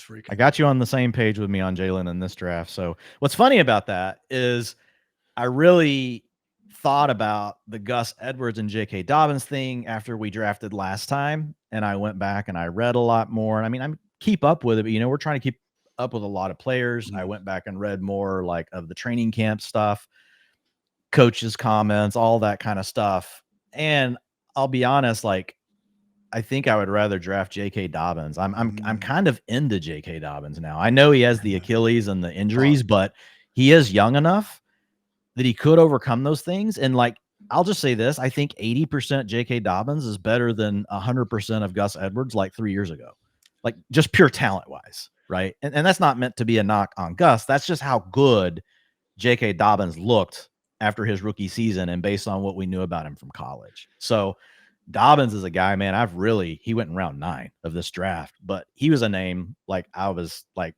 willing to come back and discuss, with you. And yeah, man, like when you look at the Achilles injury, I know, shout out Matt Kelly, everything he does, a player profiler. Also, Fast Draft, his newest endeavor. Make sure you guys check that out. Pretty cool. Like 6 or 7 rounds, you can actually get a fantasy draft done. And I think like between 5 and 10 minutes, which is a pretty freaking cool concept. So make sure you check that out. But I remember podcasting with Matt a couple years ago, and like he went in for some doctor appointment and basically like was talking to his doctor about Achilles. And the doctor was explaining kind of some of the new procedures they have. And more or less was saying like how Achilles are like in today's age in the 2020s, maybe not going to be as big of a, career ender as they have been in the past. So again, I put together a tweet looking at, all kind of the bad Achilles injuries that running backs haven't been able to come back from. But at the same time, man, like look what Cam Akers is doing out here. Look at, freaking Rodgers and Cousins, different positions, but them coming out and doing their thing. Like when I do look at these players, Tariq Cohen, James Robinson, Justice Hill, Cam Akers, Marlon Mack, Isaiah Crowell, Deontay Foreman, Aaron Foster. Some of them got like Marlon Mack pre-injury. I get it. He had some okay years. James Robinson was pretty good, but a lot of these guys were late round draft picks that had a good year on like a bad team. It's not like we have just the longest track record here, Dwayne. So, when we do have Dobbins, he got the low money. I think it was very fair to be skeptical, but when you look throughout camp, when you look at the status of what they've done in the backfield, man, we'll see what he makes out of the opportunities, but I think at least early in the year, man, he's going to have quite a few of them. Yeah. I'm with you. And I think there's a chance for him to kind of take that backfield over the more I've thought about it. Like, so I think he's in line to split the carries with Gus early and probably have Kamani Vidal mixing in. Yeah. Vidal got to rest with the starters. Like he's squarely in our draft plans right now. Like he's the kind of name that we would want to take a swing on in this with the way our build is. But yeah, I think J.K. Dobbins is now my favorite Charger to draft because I could see him being in a timeshare and just like holding that down. Or if there is a guy like early in the year that we would suddenly see kind of take control of the backfield and maybe honestly, dude, 50% of the rushing attempts on that team is going to be a lot, especially behind that offensive line. They could have the best offensive line in football. So yeah, I've really kind of had to rethink J.K. Dobbins. I moved him up quite a bit in my ranks personally, and I moved Gus Edwards down, and I've got him closer now. I just need to go ahead and flip him. Like, right, I don't know why I was just looking. I actually have Gus Edwards ahead by like 2 spots right now. It should be J.K. Dobbins ahead. I thought I already fixed that, but I'll fix it later. But yeah, I think I don't think I am. I'm team J.K. Dobbins over Gus Edwards. Dwayne, 3 minutes ago, Tom Pelissero. Sources say 4-time Pro Bowl running back Dalvin Cook is flying to Dallas tonight for a visit. Yeah. And honestly, that's not bad in my opinion for Dowdle and Zeke because he's pretty washed, but it's not good news for Deuce Vaughn. It's not good news for Royce Freeman. Man, how terrible was Dalvin Cook last year? Now, it was the Jets with Zach Wilson under center. So, I mean, I want to give him a little bit like of leeway, but there was a stretch early in the season because like Brees, especially week 1, he busted a couple of those long runs. Like there was a point in week 3 or week 4 where I think Brees was like number 1 in the NFL in yards per carry and Dalvin Cook was literally dead last. So Pelissero added, and hey, injuries are a real thing. We can mock it all we want, but unlike a year ago when he was rehabbing from shoulder surgery, Cook has hit the weights all off season. And get ready, Dwayne. I don't know if you've ever heard this before. Says he feels the best he has in years. So amazing when you don't have to go through a training camp. How you might feel. Funny how that works. I'll tell you what, he looks freaking jacked in this video we got going on. Just throwing a medicine ball against the wall, man. I'll tell you who I want in this draft. No, I won't. I can't, right? No, you can't. It's okay. I think it's just not like once I want Bucky Irving. So bad I like just feel it in my bones. Dude, especially with the Chase Edmonds on IR thing. I mean, that's huge. Dude, yeah, we just don't have he's flat out number 2 right away. He's gonna play good enough that then Edmonds isn't even a factor, when he comes back. Like he can basically now if he plays bad, great, but it's fine. We'll cut him. But he's gonna have every opportunity now to essentially just take a stranglehold on that RB2 job. And we know what has happened all offseason and how like these coaches have been very verbal about, oh, we basically gave Rachaad White a checklist of all the shit we want him to do different. Yeah. And honestly, when you look at the things that they're asking Rachaad White to do, maybe he will, but they're not his style, Ian. They're not like the natural running style of Rachaad White is much more Le'Veon Bell, real patient, almost like a punt returner versus a kick returner. Invites everyone in and wants to make one move and get past the first wave of the defense. Versus like on a kick returner, right? You're just running full speed, like looking for a lane. Well, that's Bucky Irving. And everything they've said is they want a running back more with that north-south, like get downhill mentality. So I just feel like Bucky Irving has so many outs. Rachaad White coming off of a huge workload. He's still young enough. It's not a big deal, but injury could be a factor. Rachaad White being inefficient could open the door to more carries, for Bucky Irving. I love getting players that have all of these different outs available to them. And just looking at the running backs that White's even been competing against, because again, everyone's been bad in Tampa Bay. I get it, but Leonard Fournette, washed Leonard Fournette, Keyshawn Vaughn, Giovanni Bernard, freaking old man Gio. This is not 2013 Gio, Chase Edmonds, Sean Tucker out here. So this is legit Rachaad White's steepest competition yet. And guess what? If Rachaad White holds on to the job, I still think we're looking at a pretty prime handcuff option in Bucky Irving based on the way he's risen up this depth chart in a hurry. I mean, there were some reports, Dwayne, well before we got some of the good preseason usage. Pewter report, I believe, is one of the Buccaneers kind of beat systems going out there, and they were just saying straight up like people are going to be surprised about the role that Bucky Irving has on this team this year. So I'm not saying it's going to be 50-50 or anything like that, but that's a situation where, again, I wouldn't be shocked if it is more of a 60-40, 70-30 versus the, near every down role that Rachaad White had last year. I mean, when you're that inefficient on the ground, man, it really doesn't make a habit of lasting. And I was saying on the show today, it's not like I understand, any running back that's under 200 pounds, we immediately, freak out and just assume that they can't be this inside the tackle carrier. I mean, Rachaad White's over 200, but he's also, I believe, 6'1" out there. So like his BMI really isn't all that different from Bucky Irving. More low to the ground, central gravity, type of player. So Trey Benson off the board would have been cool if he got back to us, but yeah, obviously was a bit unrealistic. Brock Bowers and AD Mitchell after him. So Jacoby Myers then. So Dwayne, 4 picks between us and probably a couple more running backs. Are there any wide receivers that you feel in here? No, Adonai Mitchell just went, and we've already made our little running back bed. I'm fine with that. Our wide receiver bed. I like it. It's pretty dope. That would have been nice. That's okay though. Yeah, this is like a sleep number bed over here at wide receiver. Puka Nacua, Malik Neighbors, Jalen Waddle, T. Higgins, and Romo Dunze, from the top rope. I feel really good about it. I think we have to go running back right here. I think any of Bucky, Ty, and Kamani, 2 of those 3 would be hot. Yep, I'm with you. Come away with 2 of those names, and I think we're a lock to come away with 2 of those names. I hope so. But after you said that, I'm starting to get a little bit nervous, Dwayne. We can talk about the players, but once you start saying something's a lock. Oh no. I'm sorry. I'm looking at my whole queue. We've got Bucky Irving, Ty Chandler, Kamani Vidal. I agree with you on the order. But then right behind it, I've got Ray Davis, Tyrone Tracy Jr., and Marshawn Lloyd. And if we had to, we could throw Braylon Allen. Well, we're not going to have to because there's only 2 picks. But Braylon Allen, you can make an argument, should also be in this queue. Yeah. So I feel good. I just feel better about Bucky and Ty legit being 1 injury away. I'm good. I'm good with both of those picks. There's Michael Wilson. I won't argue with either one of those. I like both. There we go. I say I would take Irving and Chandler ahead of it all. Is that fair? There goes Chandler. Damn. So let's take Irving. Take Irving for sure. Do you like Vidal over Ray Davis now?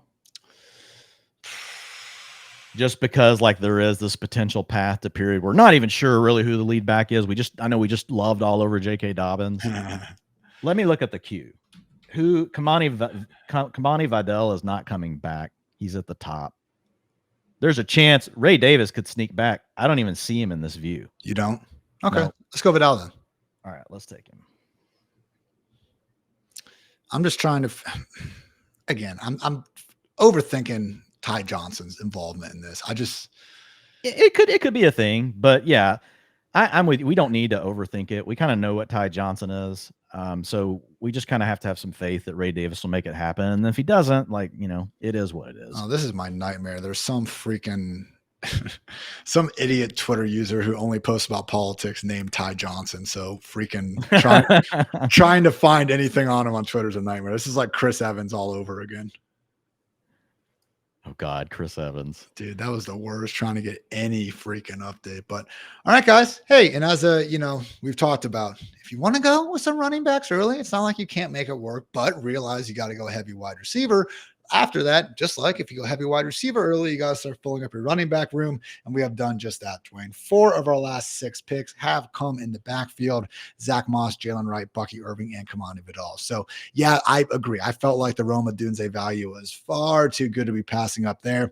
And like you said, we wanted to definitely, help punish some of these teams that were waiting on the position, but got Caleb Williams where we got him too. And otherwise, these are the sort of running backs that we want to be, taking chances on. I do believe each of Jalen Wright, Bucky Irving, and Kamani Vidal, one lesser extent Kamani, but definitely Bucky Wright and Bucky and Wright, one injury away from being awfully fantasy relevant in a hurry. So Jalen Wright is someone where, again, wasn't making the biggest habit of drafting him, but at the same time, in Miami, 12 to 15 touches they kind of go a long way compared to what 20 touches go with some of these other teams. So yeah, if man, either Mostert or HN, anything happens, like, no, we're not going to have, I think, the utilization that, we would dream of potentially getting that, 80% snap rate. But guess what? We might not need it. For the Dolphins, we don't care. Yeah.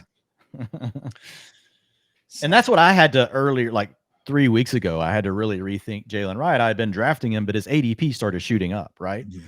After the first preseason game, whenever that basically went viral of him just looking absolutely freaking electric on almost every touch in that first preseason game. And that's the kind of thing that can happen. Player looks like that. I got the wrong guys, Mark. No, not Hartitz. Done that a couple times, Dwayne.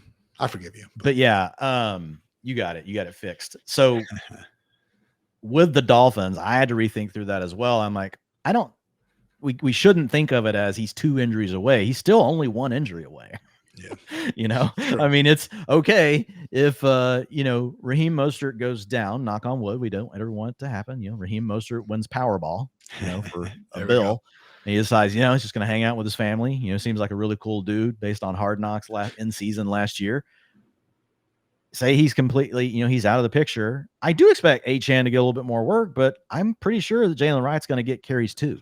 And then I think Jalen Wright, maybe he's suddenly getting the work that Achane used to get, and Achane's getting a little bit more like what we've seen from Mostert. So I'll just say this. I think a 40% rush share for Jalen Wright would be enough to basically, I think you might need like a 70% rush share from Ray Davis to get what you're going to get out of Jalen Wright on 40%, if that makes sense. Who was the other guy we considered?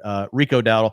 Rico Dowdle, I think you could make the argument against Jalen Wright. I'm like you. I'm a little bit worried about anybody landing there. We don't have the chance. And the fact that P. Ryan would even make you worried in Dallas, is enough. Like, Rico Dowdle has never done anything. No. Like, look, we like him because we could look up week 3 and be like, he's the lead running back for the Cowboys. Like, we're into that. We're definitely into that. Every highlight's like a 35-point game of Rico Dowdle. Yeah. So yeah, it's good on your part. Like, just kind of thinking through it. Like, it's like, it doesn't take 2 injuries, for Jalen Wright. It still only takes 1. Now, like, Jeff, he may not be ready, and Jeff Wilson may block the way, but you still want to swing on the Dolphins' backfield, man. Like, they're like, you could drive an aircraft carrier through some of these holes. They're enormous, dude. Like, I've never seen anything like it. People are so worried about all this motion and stuff going all over the place and like having to cheat to the flat to maybe cover the cheetah on a quick throw. And all of a sudden, oh no, shit, it's a handoff, and he's running right inside the tackle outside the freaking, linebacker shot outside to worry about cheetah. It's like, and if cheetah's getting the handoff on that, you're going to need a cheat step against the cheetah, like, especially if, you're like freaking, a linebacker that's not super fast. So there's just, these holes are ridiculous. I don't know if you've ever seen that guy, Coach Dan Casey, on Twitter. Oh yeah, he's great. Never seen him, dude. He's phenomenal. And like, I had a friend give me this book. Like, it's like we're not paid to even show this to anybody, but like if you guys just love like football, this thing's amazing. Oh, that book, and like he breaks down like all the plays with diagrams, and then you can scan the QR code and it'll take you to his YouTube video breakdown of the play. So essentially, like you can learn about, and look, oh, I happen to turn it to the Dolphins spinner GH counter. Like that's what's up right now. So he's got all these Dolphins plays broken down. Like this book, it was given to me as a gift by a buddy of mine. It's been phenomenal. Like I absolutely love it. Like if you love football and you just want to learn more about it, I would absolutely go pick it up. That's a really smart application of the QR code to help add video to a book. Oh, dude. Yes, I agree. Like amazing. This dude's he's awesome. Like, and he knows his stuff. This guy's a former coach, and he just wants to educate people, just about the game. Like, and he loves it.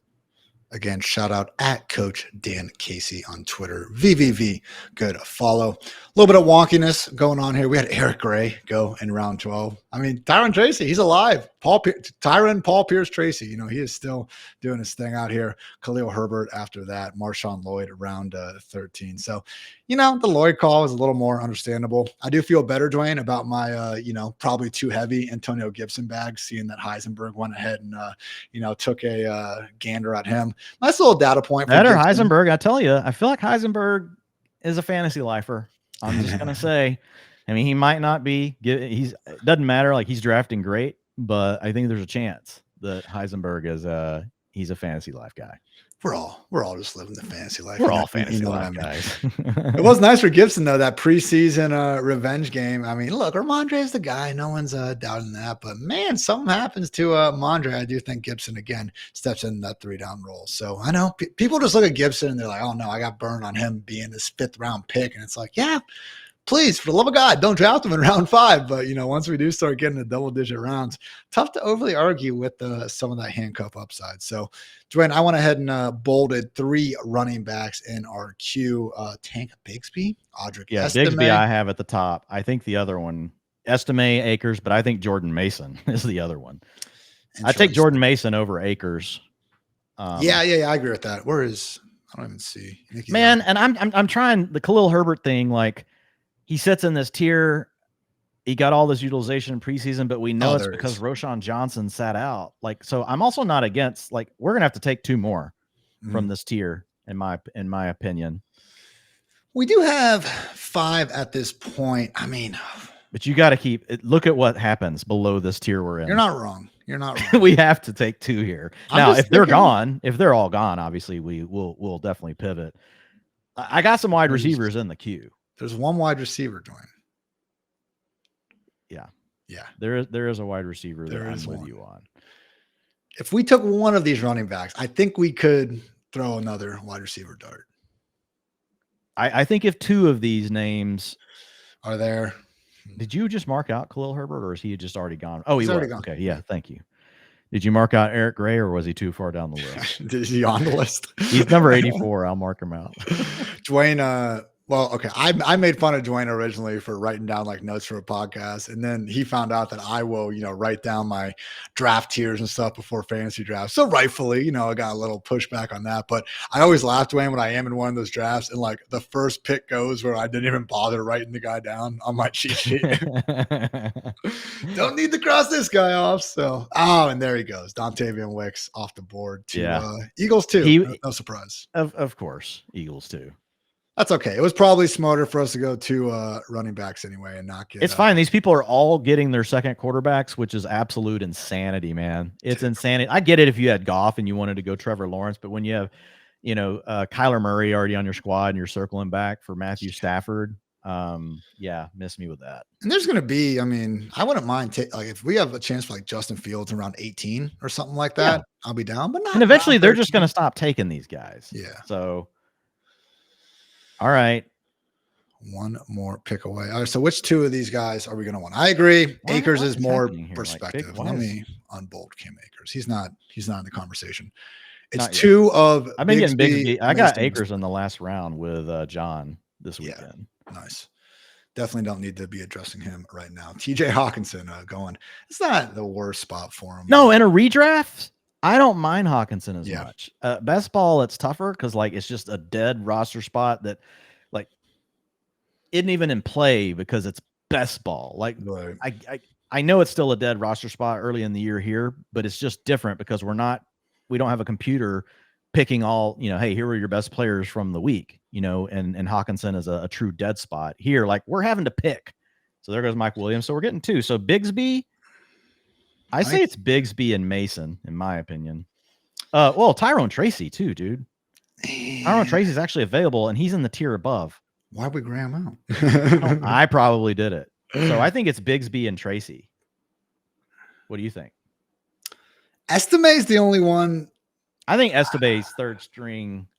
And Estime lasts longer, man. He lasts longer. Okay. I'm cool with that. Tracy's at the very top of this queue. I think Tracy and Bigsby could be, go ahead and lock in. I say Tracy and Bigsby.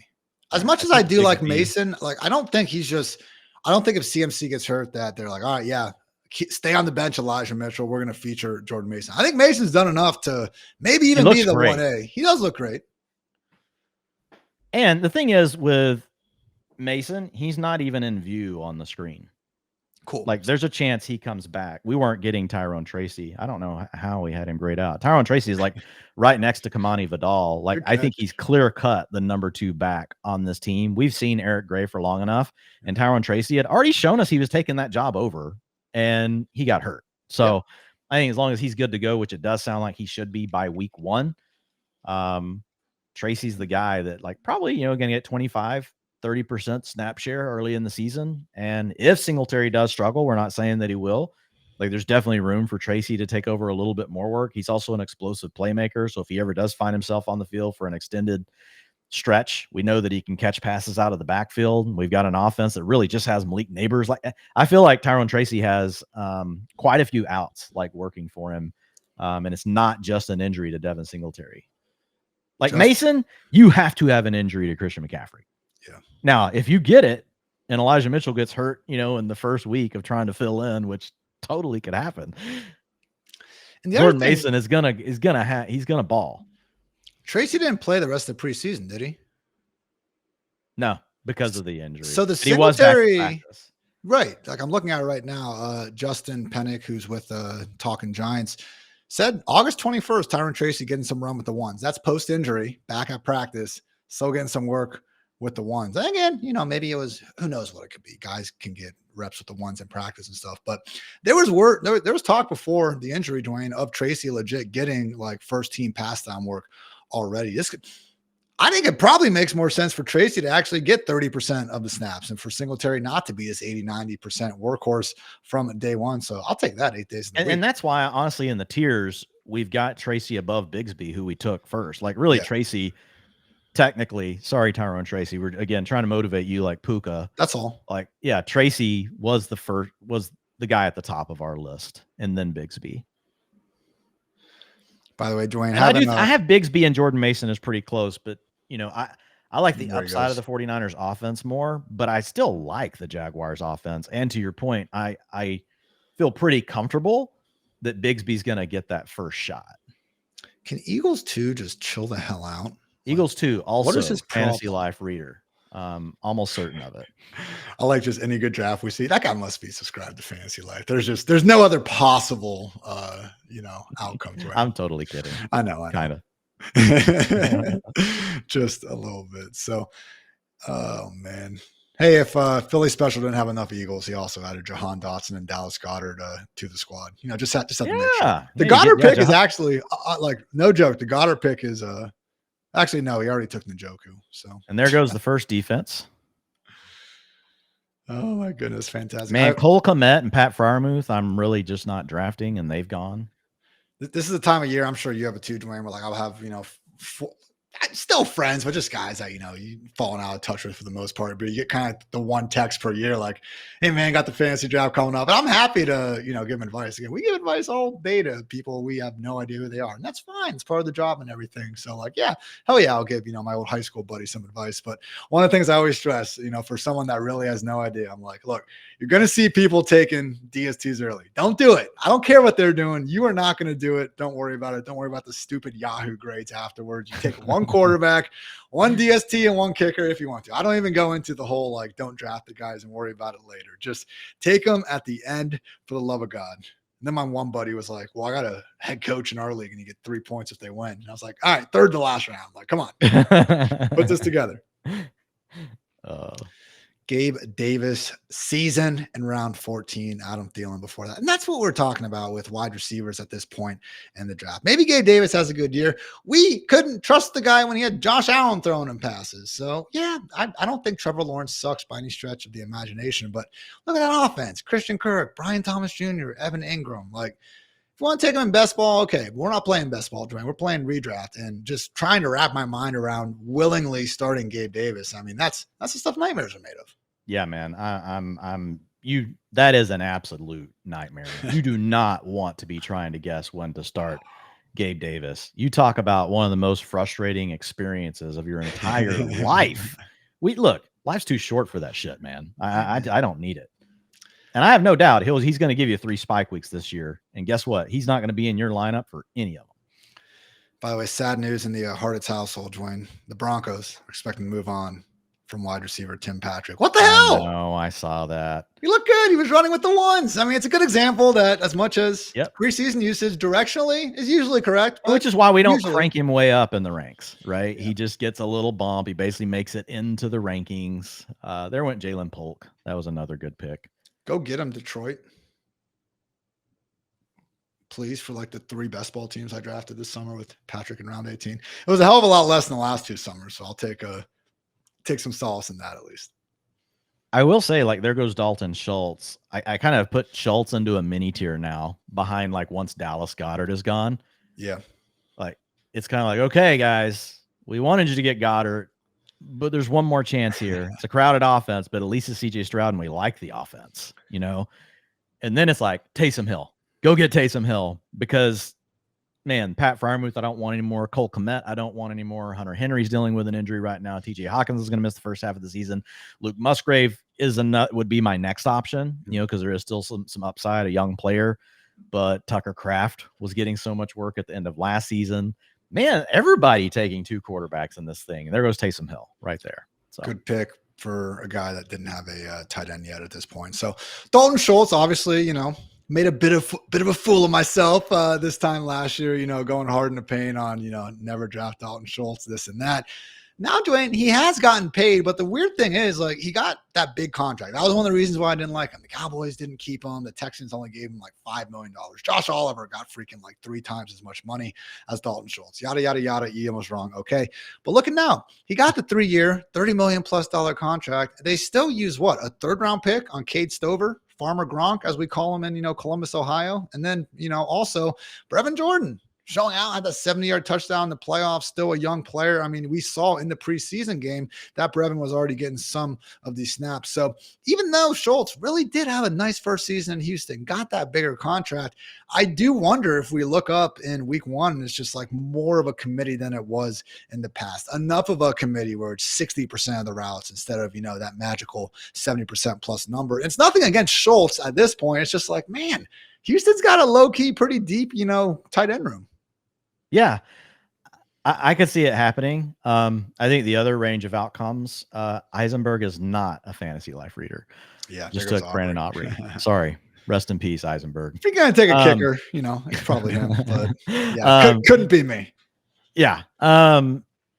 So I agree with all those things, but it's just like I still think he needs to be in a mini tier right there with Goddard, just because like we love the offense. And even if you get a 65% route participation rate, like it could still be okay. Like he still might just be like the tight end 11 in fantasy scoring because we just love CJ Stroud and we love what this offense is all about. So just for folks like listening that are not watching this, kickers, defenses all starting to go. The Jets and the Cowboys went. It's backup quarterback city. I mean, we've got a guy that's got Joe Burrow that also took Tua and Will Levis. Like, I just don't think you need to do that. Again, and I'm not saying this is happening to these people, but another reason you really need to be prepared playing over here, because if you don't have your cheat sheet ready and you're marking these names off, I think you could get lost pretty quickly, Ian. and be like, oh God. And then what happens is you're like, I know who Will Levis is. I'll take him. I know who the Dallas Cowboys defense is. I'll take them. And because suddenly you don't have any kind of conviction around the rest of these players, and you're suddenly also off your game of thinking about roster construction, because like the queue could suddenly be like, man, I don't know why these people are in this order. I can't find the player I want, or why is it not the way I'm used to seeing it on Underdog or wherever else you've been drafting. So I just think really being prepared. But if you are, man, like I think this is, I know that we're partnered with RealTime, but I really do genuinely think this is my new favorite place to draft, because every draft is so different, man. Yeah. And I don't get me wrong, I love best ball and stuff, but man, it gets so old at times. Like it's like the same people in the same spots all the time. I will say right now, you have a lot of fresh people rotating in that haven't been paying as much attention, so they're changing things up in the way the draft queues work. And you have people that are trying to max out and they're finishing their last few teams, and they're like, oh, I don't have a share of this player or this player. And so middle position, you can get some good values, but still, man, I love the way that these drafts go. I feel like everyone is completely different. About to be back on the clock here in the end of round 15, and Dwain, a certain Broncos running back falling to us would be pretty cool, if I do say so myself. That said, I don't think we have to double tap a running back. Finally, a couple rookie wide receivers are available. So let's go and get Audric Estime. I like it. Yeah, we considered him at the last pick. And now, then you want McMillan or Liggett? No, that's the question. So I think McMillan like is clearly won a role in his offense. Yes. I know Liggett was the first round pick, but I feel like it's McMillan because he's the one that's going to have a chance to flash early in the season and let us know, do we keep him on our roster or not? Liggett, like we probably won't know anything on him, honestly, for a few weeks. I feel like Mingo is going to be the starter week 1. It doesn't mean you can't take Liggett. I think he's still the kind of guy you want to bet on, but I think I'd rather take McMillan. And now Liggett, I will say, is at the top of the queue, but I'm not trusting that. Eisenberg and Eagles, they're not letting Jalen McMillan come back. So it's really just a preference of which player we want. Who do we, once Liggett has the starting job, the thing is, it's not even guaranteed he works ahead of Deontay and Thielen. McMillan balling out all camp. Let's go McMillan. Yeah, let's just take the guy that's got the camp vibes. I think that's a legitimate thing.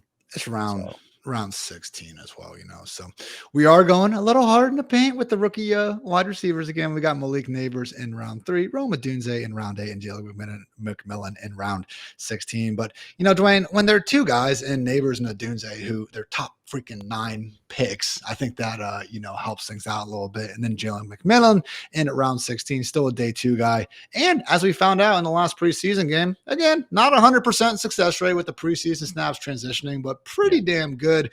Certainly seems like, again, not only with that, but just based on everything we've heard from these beat reporters, it does seem like Trey Palmer is nobody that we have to overly worry about. I think Trey Palmer is almost going to have that like late season Tutu Atwell role where, yeah, maybe he's out there for 9 or 10 snaps a game when they want to send someone deep, because he does have that field stretching element of his game, not to take anything away from him, but they saw what they had last year. McMillan, I think, gives him a hell of a lot more versatility out there. So welcome to the squad, someone that we've now drafted a few times over here on RealTime Sports. Yeah, man. Like getting McMillan, like getting Audric Estime at that turn. Like you could have talked me into double tapping Liggett and McMillan. That's the only scenario we didn't discuss.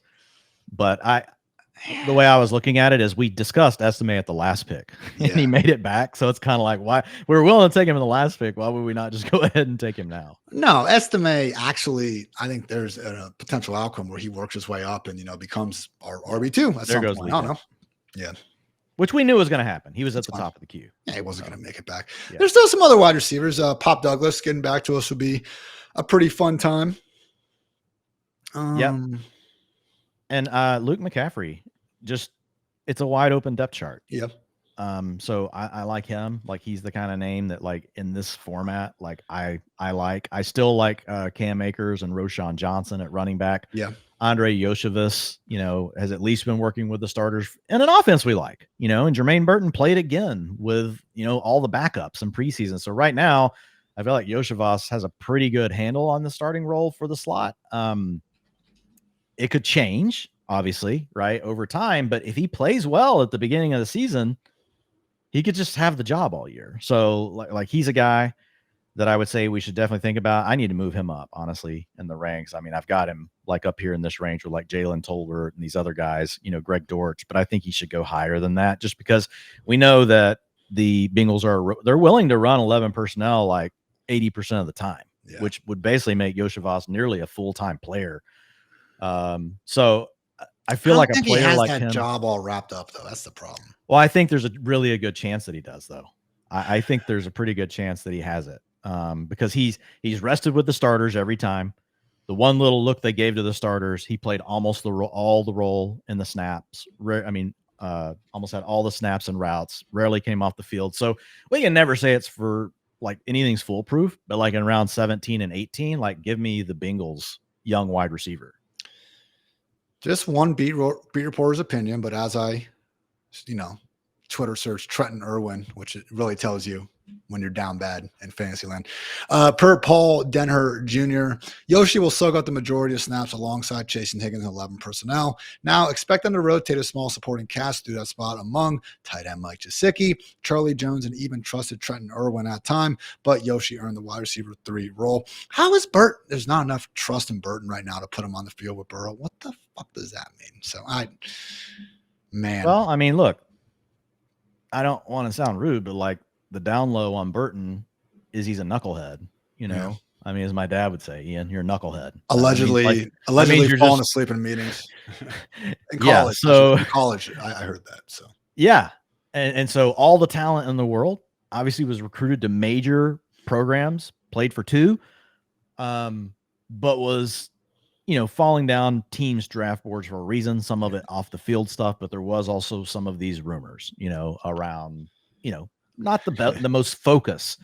So look, could Jermaine Burton be something by the end of this year? But like, look, you and I know once you get to that level, like there's not a lot separating a lot of players. And like, if you're not committed to your craft, man, like you're screwed. You're just not.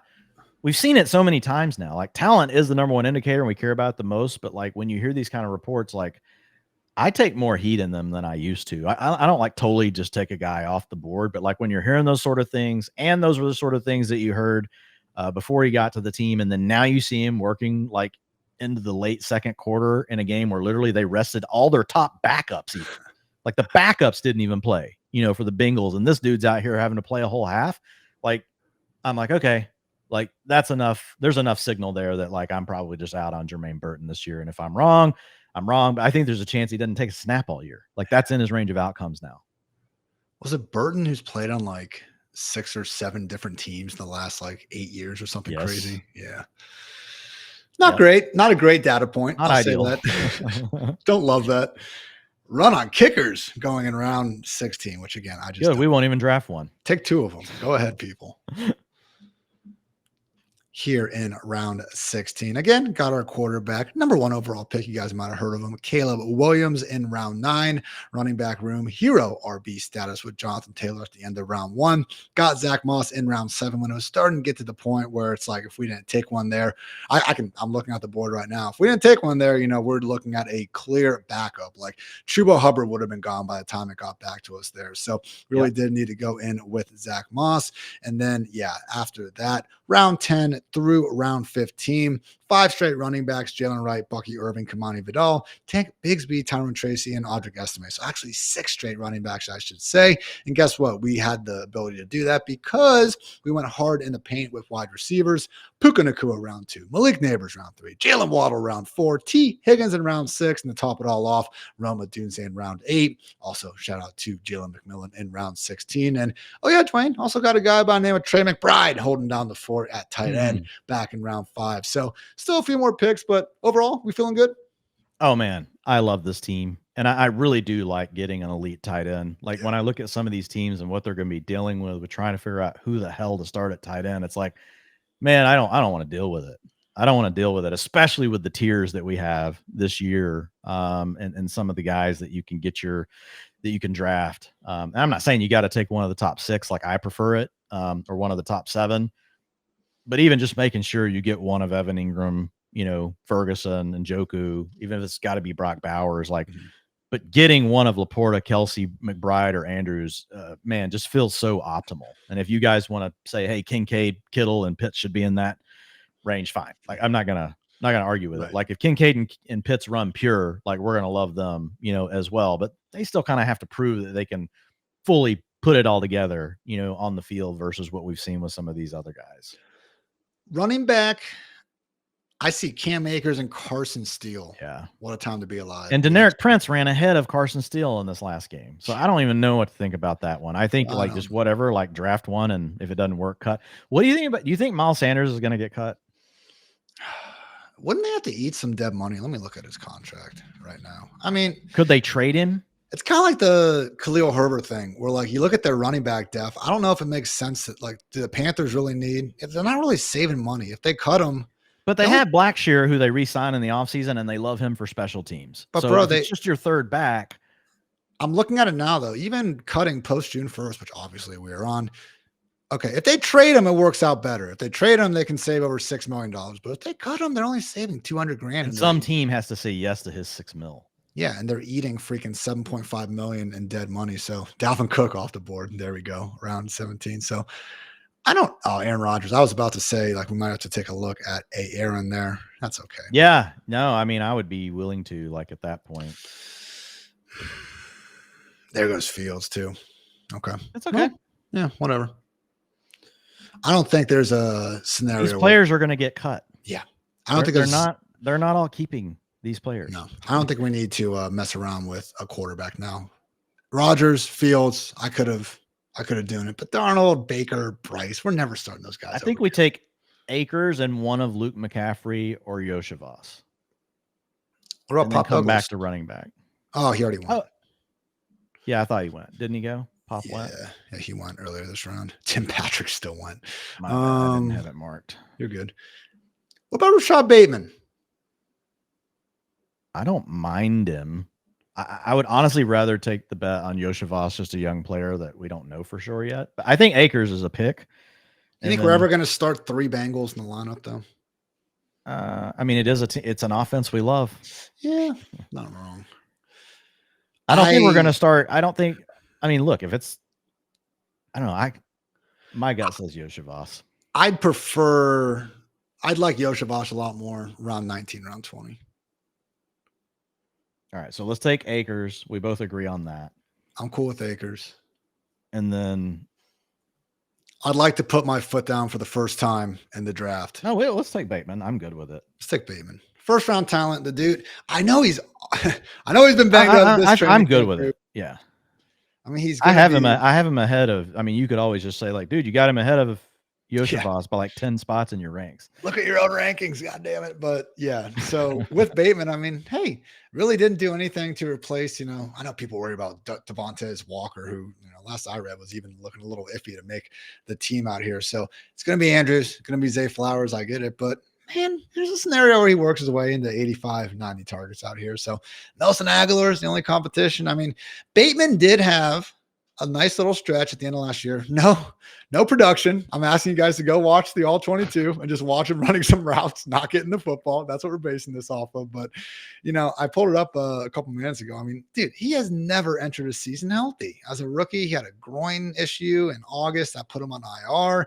And then all of a sudden, the next year he's coming back and he has the Liz Frank injury in freaking October. And then even this last year, man, he suffered a hamstring injury in week 3 and missed a game. So yeah, he has also been banged up a little bit this August. That's kind of where my point starts to fall a little bit flat. I get it, but round 18 for the reigning MVPs, number 2 wide receiver, Dwain. You're like, if I just told you that, you're like, okay. Yeah, no, I'm good with where we got him. And there still is there's the candle is, still it's flickering. Yeah. It's blowing in the wind. Pretty dim.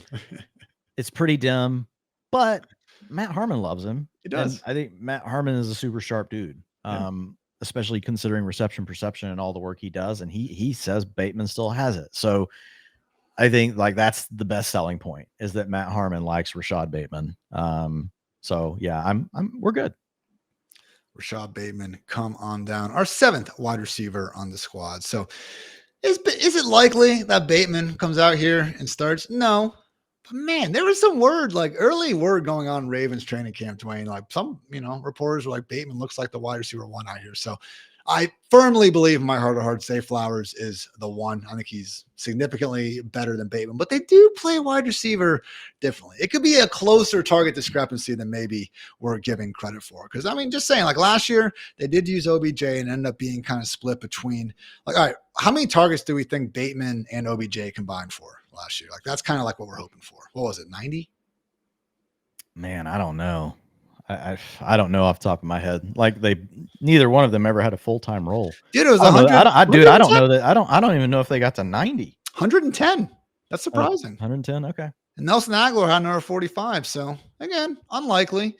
But Dwayne, if Bateman goes, 60 at the house in week 1, he's gonna be on the cover of no, he won't be on the cover of the utilization report. You'll probably be calling it a fluke, but you could imagine. No. I mean, well, maybe not a fluke, just like, hey, the usage isn't going to be there for a big time, the big time plays to continue. So he'll be one of those guys. Like that's when if he came out, dude. If he came out and had a 30% target share in week 1, we're talking, and scored that many fantasy points, like he's going to have our attention. Because then you do go back to like, hey, Harmon said that this was going to happen, and then it did. So he'll be one of those guys where like some people are like, oh yeah, sell high on Rashad Bateman, like that's ever a thing that's even remotely possible to do in fantasy football. Gotta love those that hard hitting analysis going on. So as we get into round 18, Deneric Prince, Deuce Vaughn, Marvin Mims are going off the board. We got people taking 2 defenses. Freaking take them, people. So getting into these last 2 rounds, we've been in some of these drafts where we did not see anyone at this point that we still wanted. I think there's still a few guys here that I can,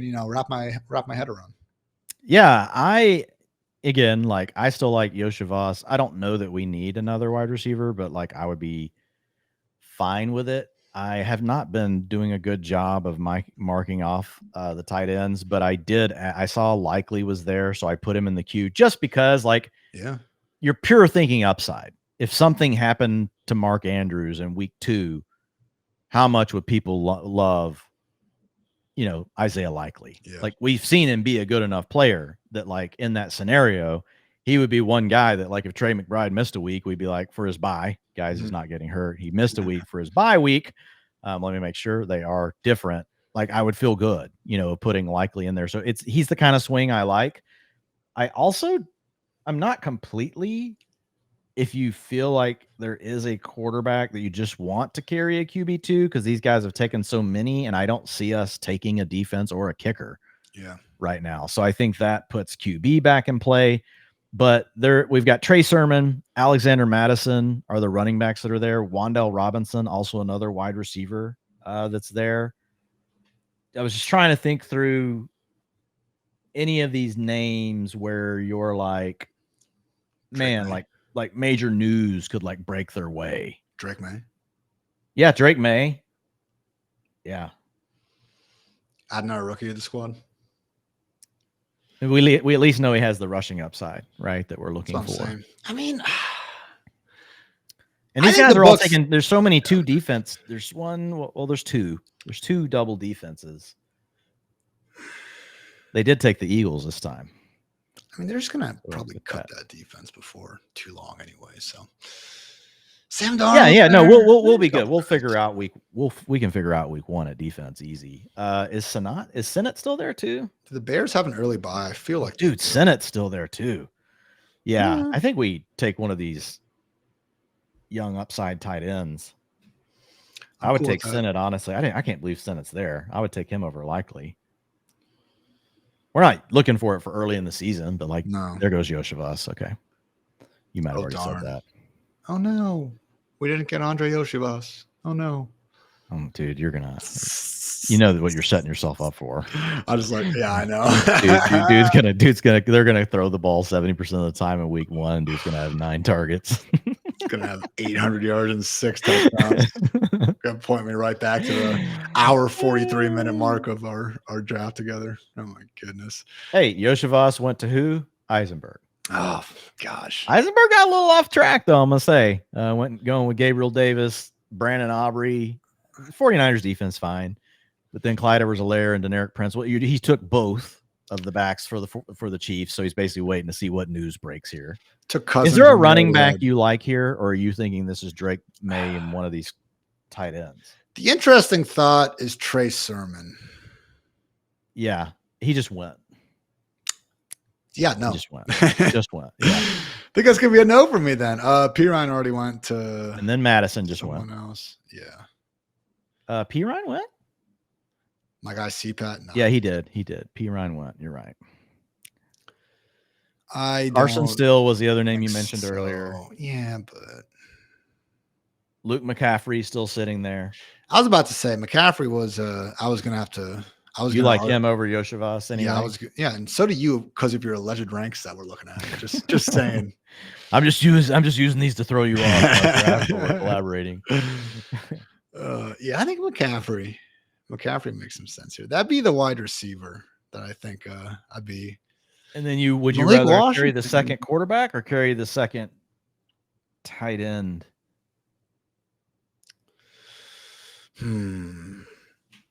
What quarterback could we feasibly, like Caleb? NFL's too fast for him. He's sucking. Like, what quarterback here do you think we could actually maybe start ahead of him? That's available right now? Yeah. I mean, Darnold. Bryce Young or Darnold. Yeah. I mean, Daniel Jones isn't that far removed from being a good fantasy. Drake May might be Drake May too. As well. Like Drake May carries more upside just because of his rushing ability. Derek Carr, hell no. I don't want to completely be out on Baker, but it doesn't feel good. No. Bo Nix, I'd just rather have Drake May. I think we take the number 3 overall pick. Yeah, I like it. Can it be that easy? Yeah. So do we want... All right, so we're going to take Drake May. Do you want the wide receiver or the tight end with the second pick? Like, I'm pretty torn. I think Sennett is the better player. I think Sennett's the best talent left on this board. Is Likely gone? Besides Drake May. Likely's probably the second best, but I'm with you. I like McCaffrey. And we got to start 2 flex players, only 1 tight end. I think McCaffrey's the pick. Yeah. If Jaden ends up being a real dude, McCaffrey could easily be his number 2 wide receiver. I read the camp report saying he's 4th or 5th right now, whatever. They still use a 3rd round pick for a reason on the guy. So, all right, team is complete. We will need to cut, 2 of these poor souls before week 1 to get our defense and kicker in. So we will see what happens there. But yeah, for now, again, quarterback Caleb Williams picked in round 9, right as, pretty much needed to at that point. Also tacked on round 19, Drake May, maybe, just maybe, gets named the starter. And I think if that was the case, you could certainly argue that he should be going closer. The challenge with Drake May, we probably should have talked through. Even if he gets named the starter, looking at our roster right now, he's the most likely cut unless someone else gets hurt. Yeah. Whereas Sennett, at least, or likely, if Mark Andrews went down, again, wouldn't want that to happen, right? We would probably find a way to keep Likely. If we found out that Ben Sennett was actually going to be the starter over Zach Ertz, and that was somehow announced to us, we would probably find a way to keep him on the roster. So it's like, that's fair. I don't know. I mean, I think you can argue it either way, the tight end versus the quarterback. You couldn't do both. Yeah. You had to do one or the other. So I think McCaffrey was the easy pick. Like, once I think about it that way, we probably would have cut the tight end too. We had to cut these guys regardless. I know what you're saying though. We probably didn't optimize the best case scenario as well as we have in the past. Yeah, I guess either way, if May's named the starter or Likely was suddenly the starter over Andrews, like, we still might we would probably cut Rashad Bateman over Likely. I don't know. I don't even know if we would do that, because you got to start 2 flex players is the thing. Yeah. So the tight end, it's really tough for them to help you. I guess you could make an argument that there's a path Likely or Sennett outscore Bateman, but it's tough with the 2 flex. So yeah, I like the team though, man. Yeah. And I honestly picking from the 12 can be so hard. And we ran pretty pure in this draft. We didn't have a single time when it got to us that one of the 2 to 3 picks in front of us gave us a complete gut punch. Yeah. Where we were just like, oh, and where they just dry up a tear. And sometimes it just depends on the draft room, that you land in and how these things go. But yeah, man, you want to reel off the squad and give the recap and let the folks know the goodness we got going on. Again, Caleb Williams, round 9, Drake May, round 19. We'll see how long he's on the squad. But for now, he's got a locker. So Jonathan Taylor, Hero RV in round 1. Zach Moss in round 7. Again, we need a running back there. We were between Moss, Singletary, Chase Brown. I don't fault any of you listening if you would have preferred one of the other guys, but I do believe they're all in the same tier. And then Jalen Wright, Bucky Irving, Kamani Vidal, Tank Bigsby, Tyron Tracy, Audric Estime, and Cam Akers rounding out the squad. So maybe Cam Akers gets cut, still not exactly seeing pristine usage out of him, but man, looking good out there. And it's a situation where if Dameon Pierce does happen to become, a cut candidate or, not candidate, just actively gets cut at this point, then Akers will be someone going quite a bit earlier in drafts. So feeling good about the kind of one injury upside of a lot of these running backs. And we should be good to go with JT and Zach Moss, at least for the first couple of weeks of the season.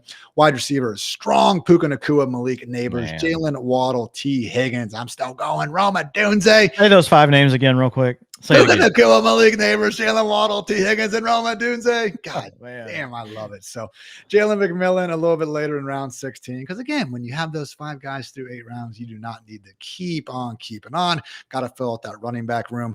Rashad Bateman and Luke McCaffrey, 2 of our final 3 picks. One of them will very likely be on the waiver wire here before too long. And then, is there a tight? Oh, yeah, we got Trey freaking McBride in round 5 as well, Dwayne. Let's go. Yeah, man. Starting lineup is Caleb Williams, Jonathan Taylor, Zach Moss, Puka Nacua, Malik Neighbors, Jalen Waddle, T. Higgins, and Trey McBride. And then your top backup sitting on the bench, you've got Rome Odunze just sitting there waiting. Yeah, man, I absolutely just love the squad. Malik Neighbors, man, has been, haven't been able to get him down here at this end. Like we've had 2 with you and me, and before this one, and then I had one with John Lagaza over on our team, and we had Malik Neighbors go right in front of us when we were picking at 12.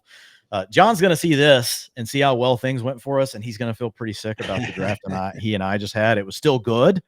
But the other little test that I liked here, man, Rashee Rice making it to round 5. Yeah. With people being so heavy running back minded. So my advice would be people that like want to come over, check out RealTime Sports, come get in one of these $300 drafts, $500,000 to first place. It's a playoff race from weeks 15 to 17. And you start off with however many points you had in the regular season. If you won your league, right? You won your Super Bowl, which you win $1,000 for that.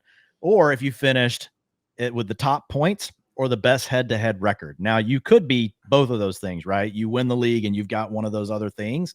So there's basically 3 ways, though, to punch your ticket. You don't have to win your league to get into that playoff race.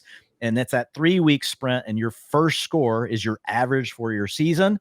And then you're taking your score over the next 3 weeks. You have to set your lineups. It's not best ball. People actually have to make these really tough decisions, which is like this whole unique kind of blend to it. Like I've been in these kind of contests in the past, and man, it's a major, major fun sweat. And again, $500K to first place in this thing. Of course, if Hartitz and I win it, we're going to have to split $250. So that's okay. I'll be happy to split $250 with one of my best friends out here. But yeah, man, I just really appreciate RealTime Sports. You guys definitely should come check it out. Like just look at these teams like that we're building. So I think you can just crush. I don't want to say we had a great draft because this was finally just us doing it. We didn't need a producer to set it up. So I got to actually leave my free Duke Johnson name tag on there because they always change that away when I end up getting on there. But, Dwayne, correlation implies causation. I think we do have to have the free Duke Johnson name, regardless of what anyone says moving forward. Like that name has to be, you have to use that one for any more drafts we do together. And with that, everyone, I think we're going to sign off. But Dwayne and I still got another couple of these we are looking to do. And yeah, I hope you'll continue to check us out there. In the meantime, Monday, Tuesday, Wednesday, Thursday, Friday, the Fantasy Life Show at 9 a.m. Eastern with your boys, Dwayne and Ian. Just, living that fantasy life, trying to have a good time. So truly, best of luck to everyone continuing to get in their home league drafts. And before we know it, guys, literally this time next week, we're going to be prepping for week 1. So football's back. I love it. And it is a great day to be great. So for Dwayne, I'm Ian. Thanks again for tuning into the Fantasy Life Show.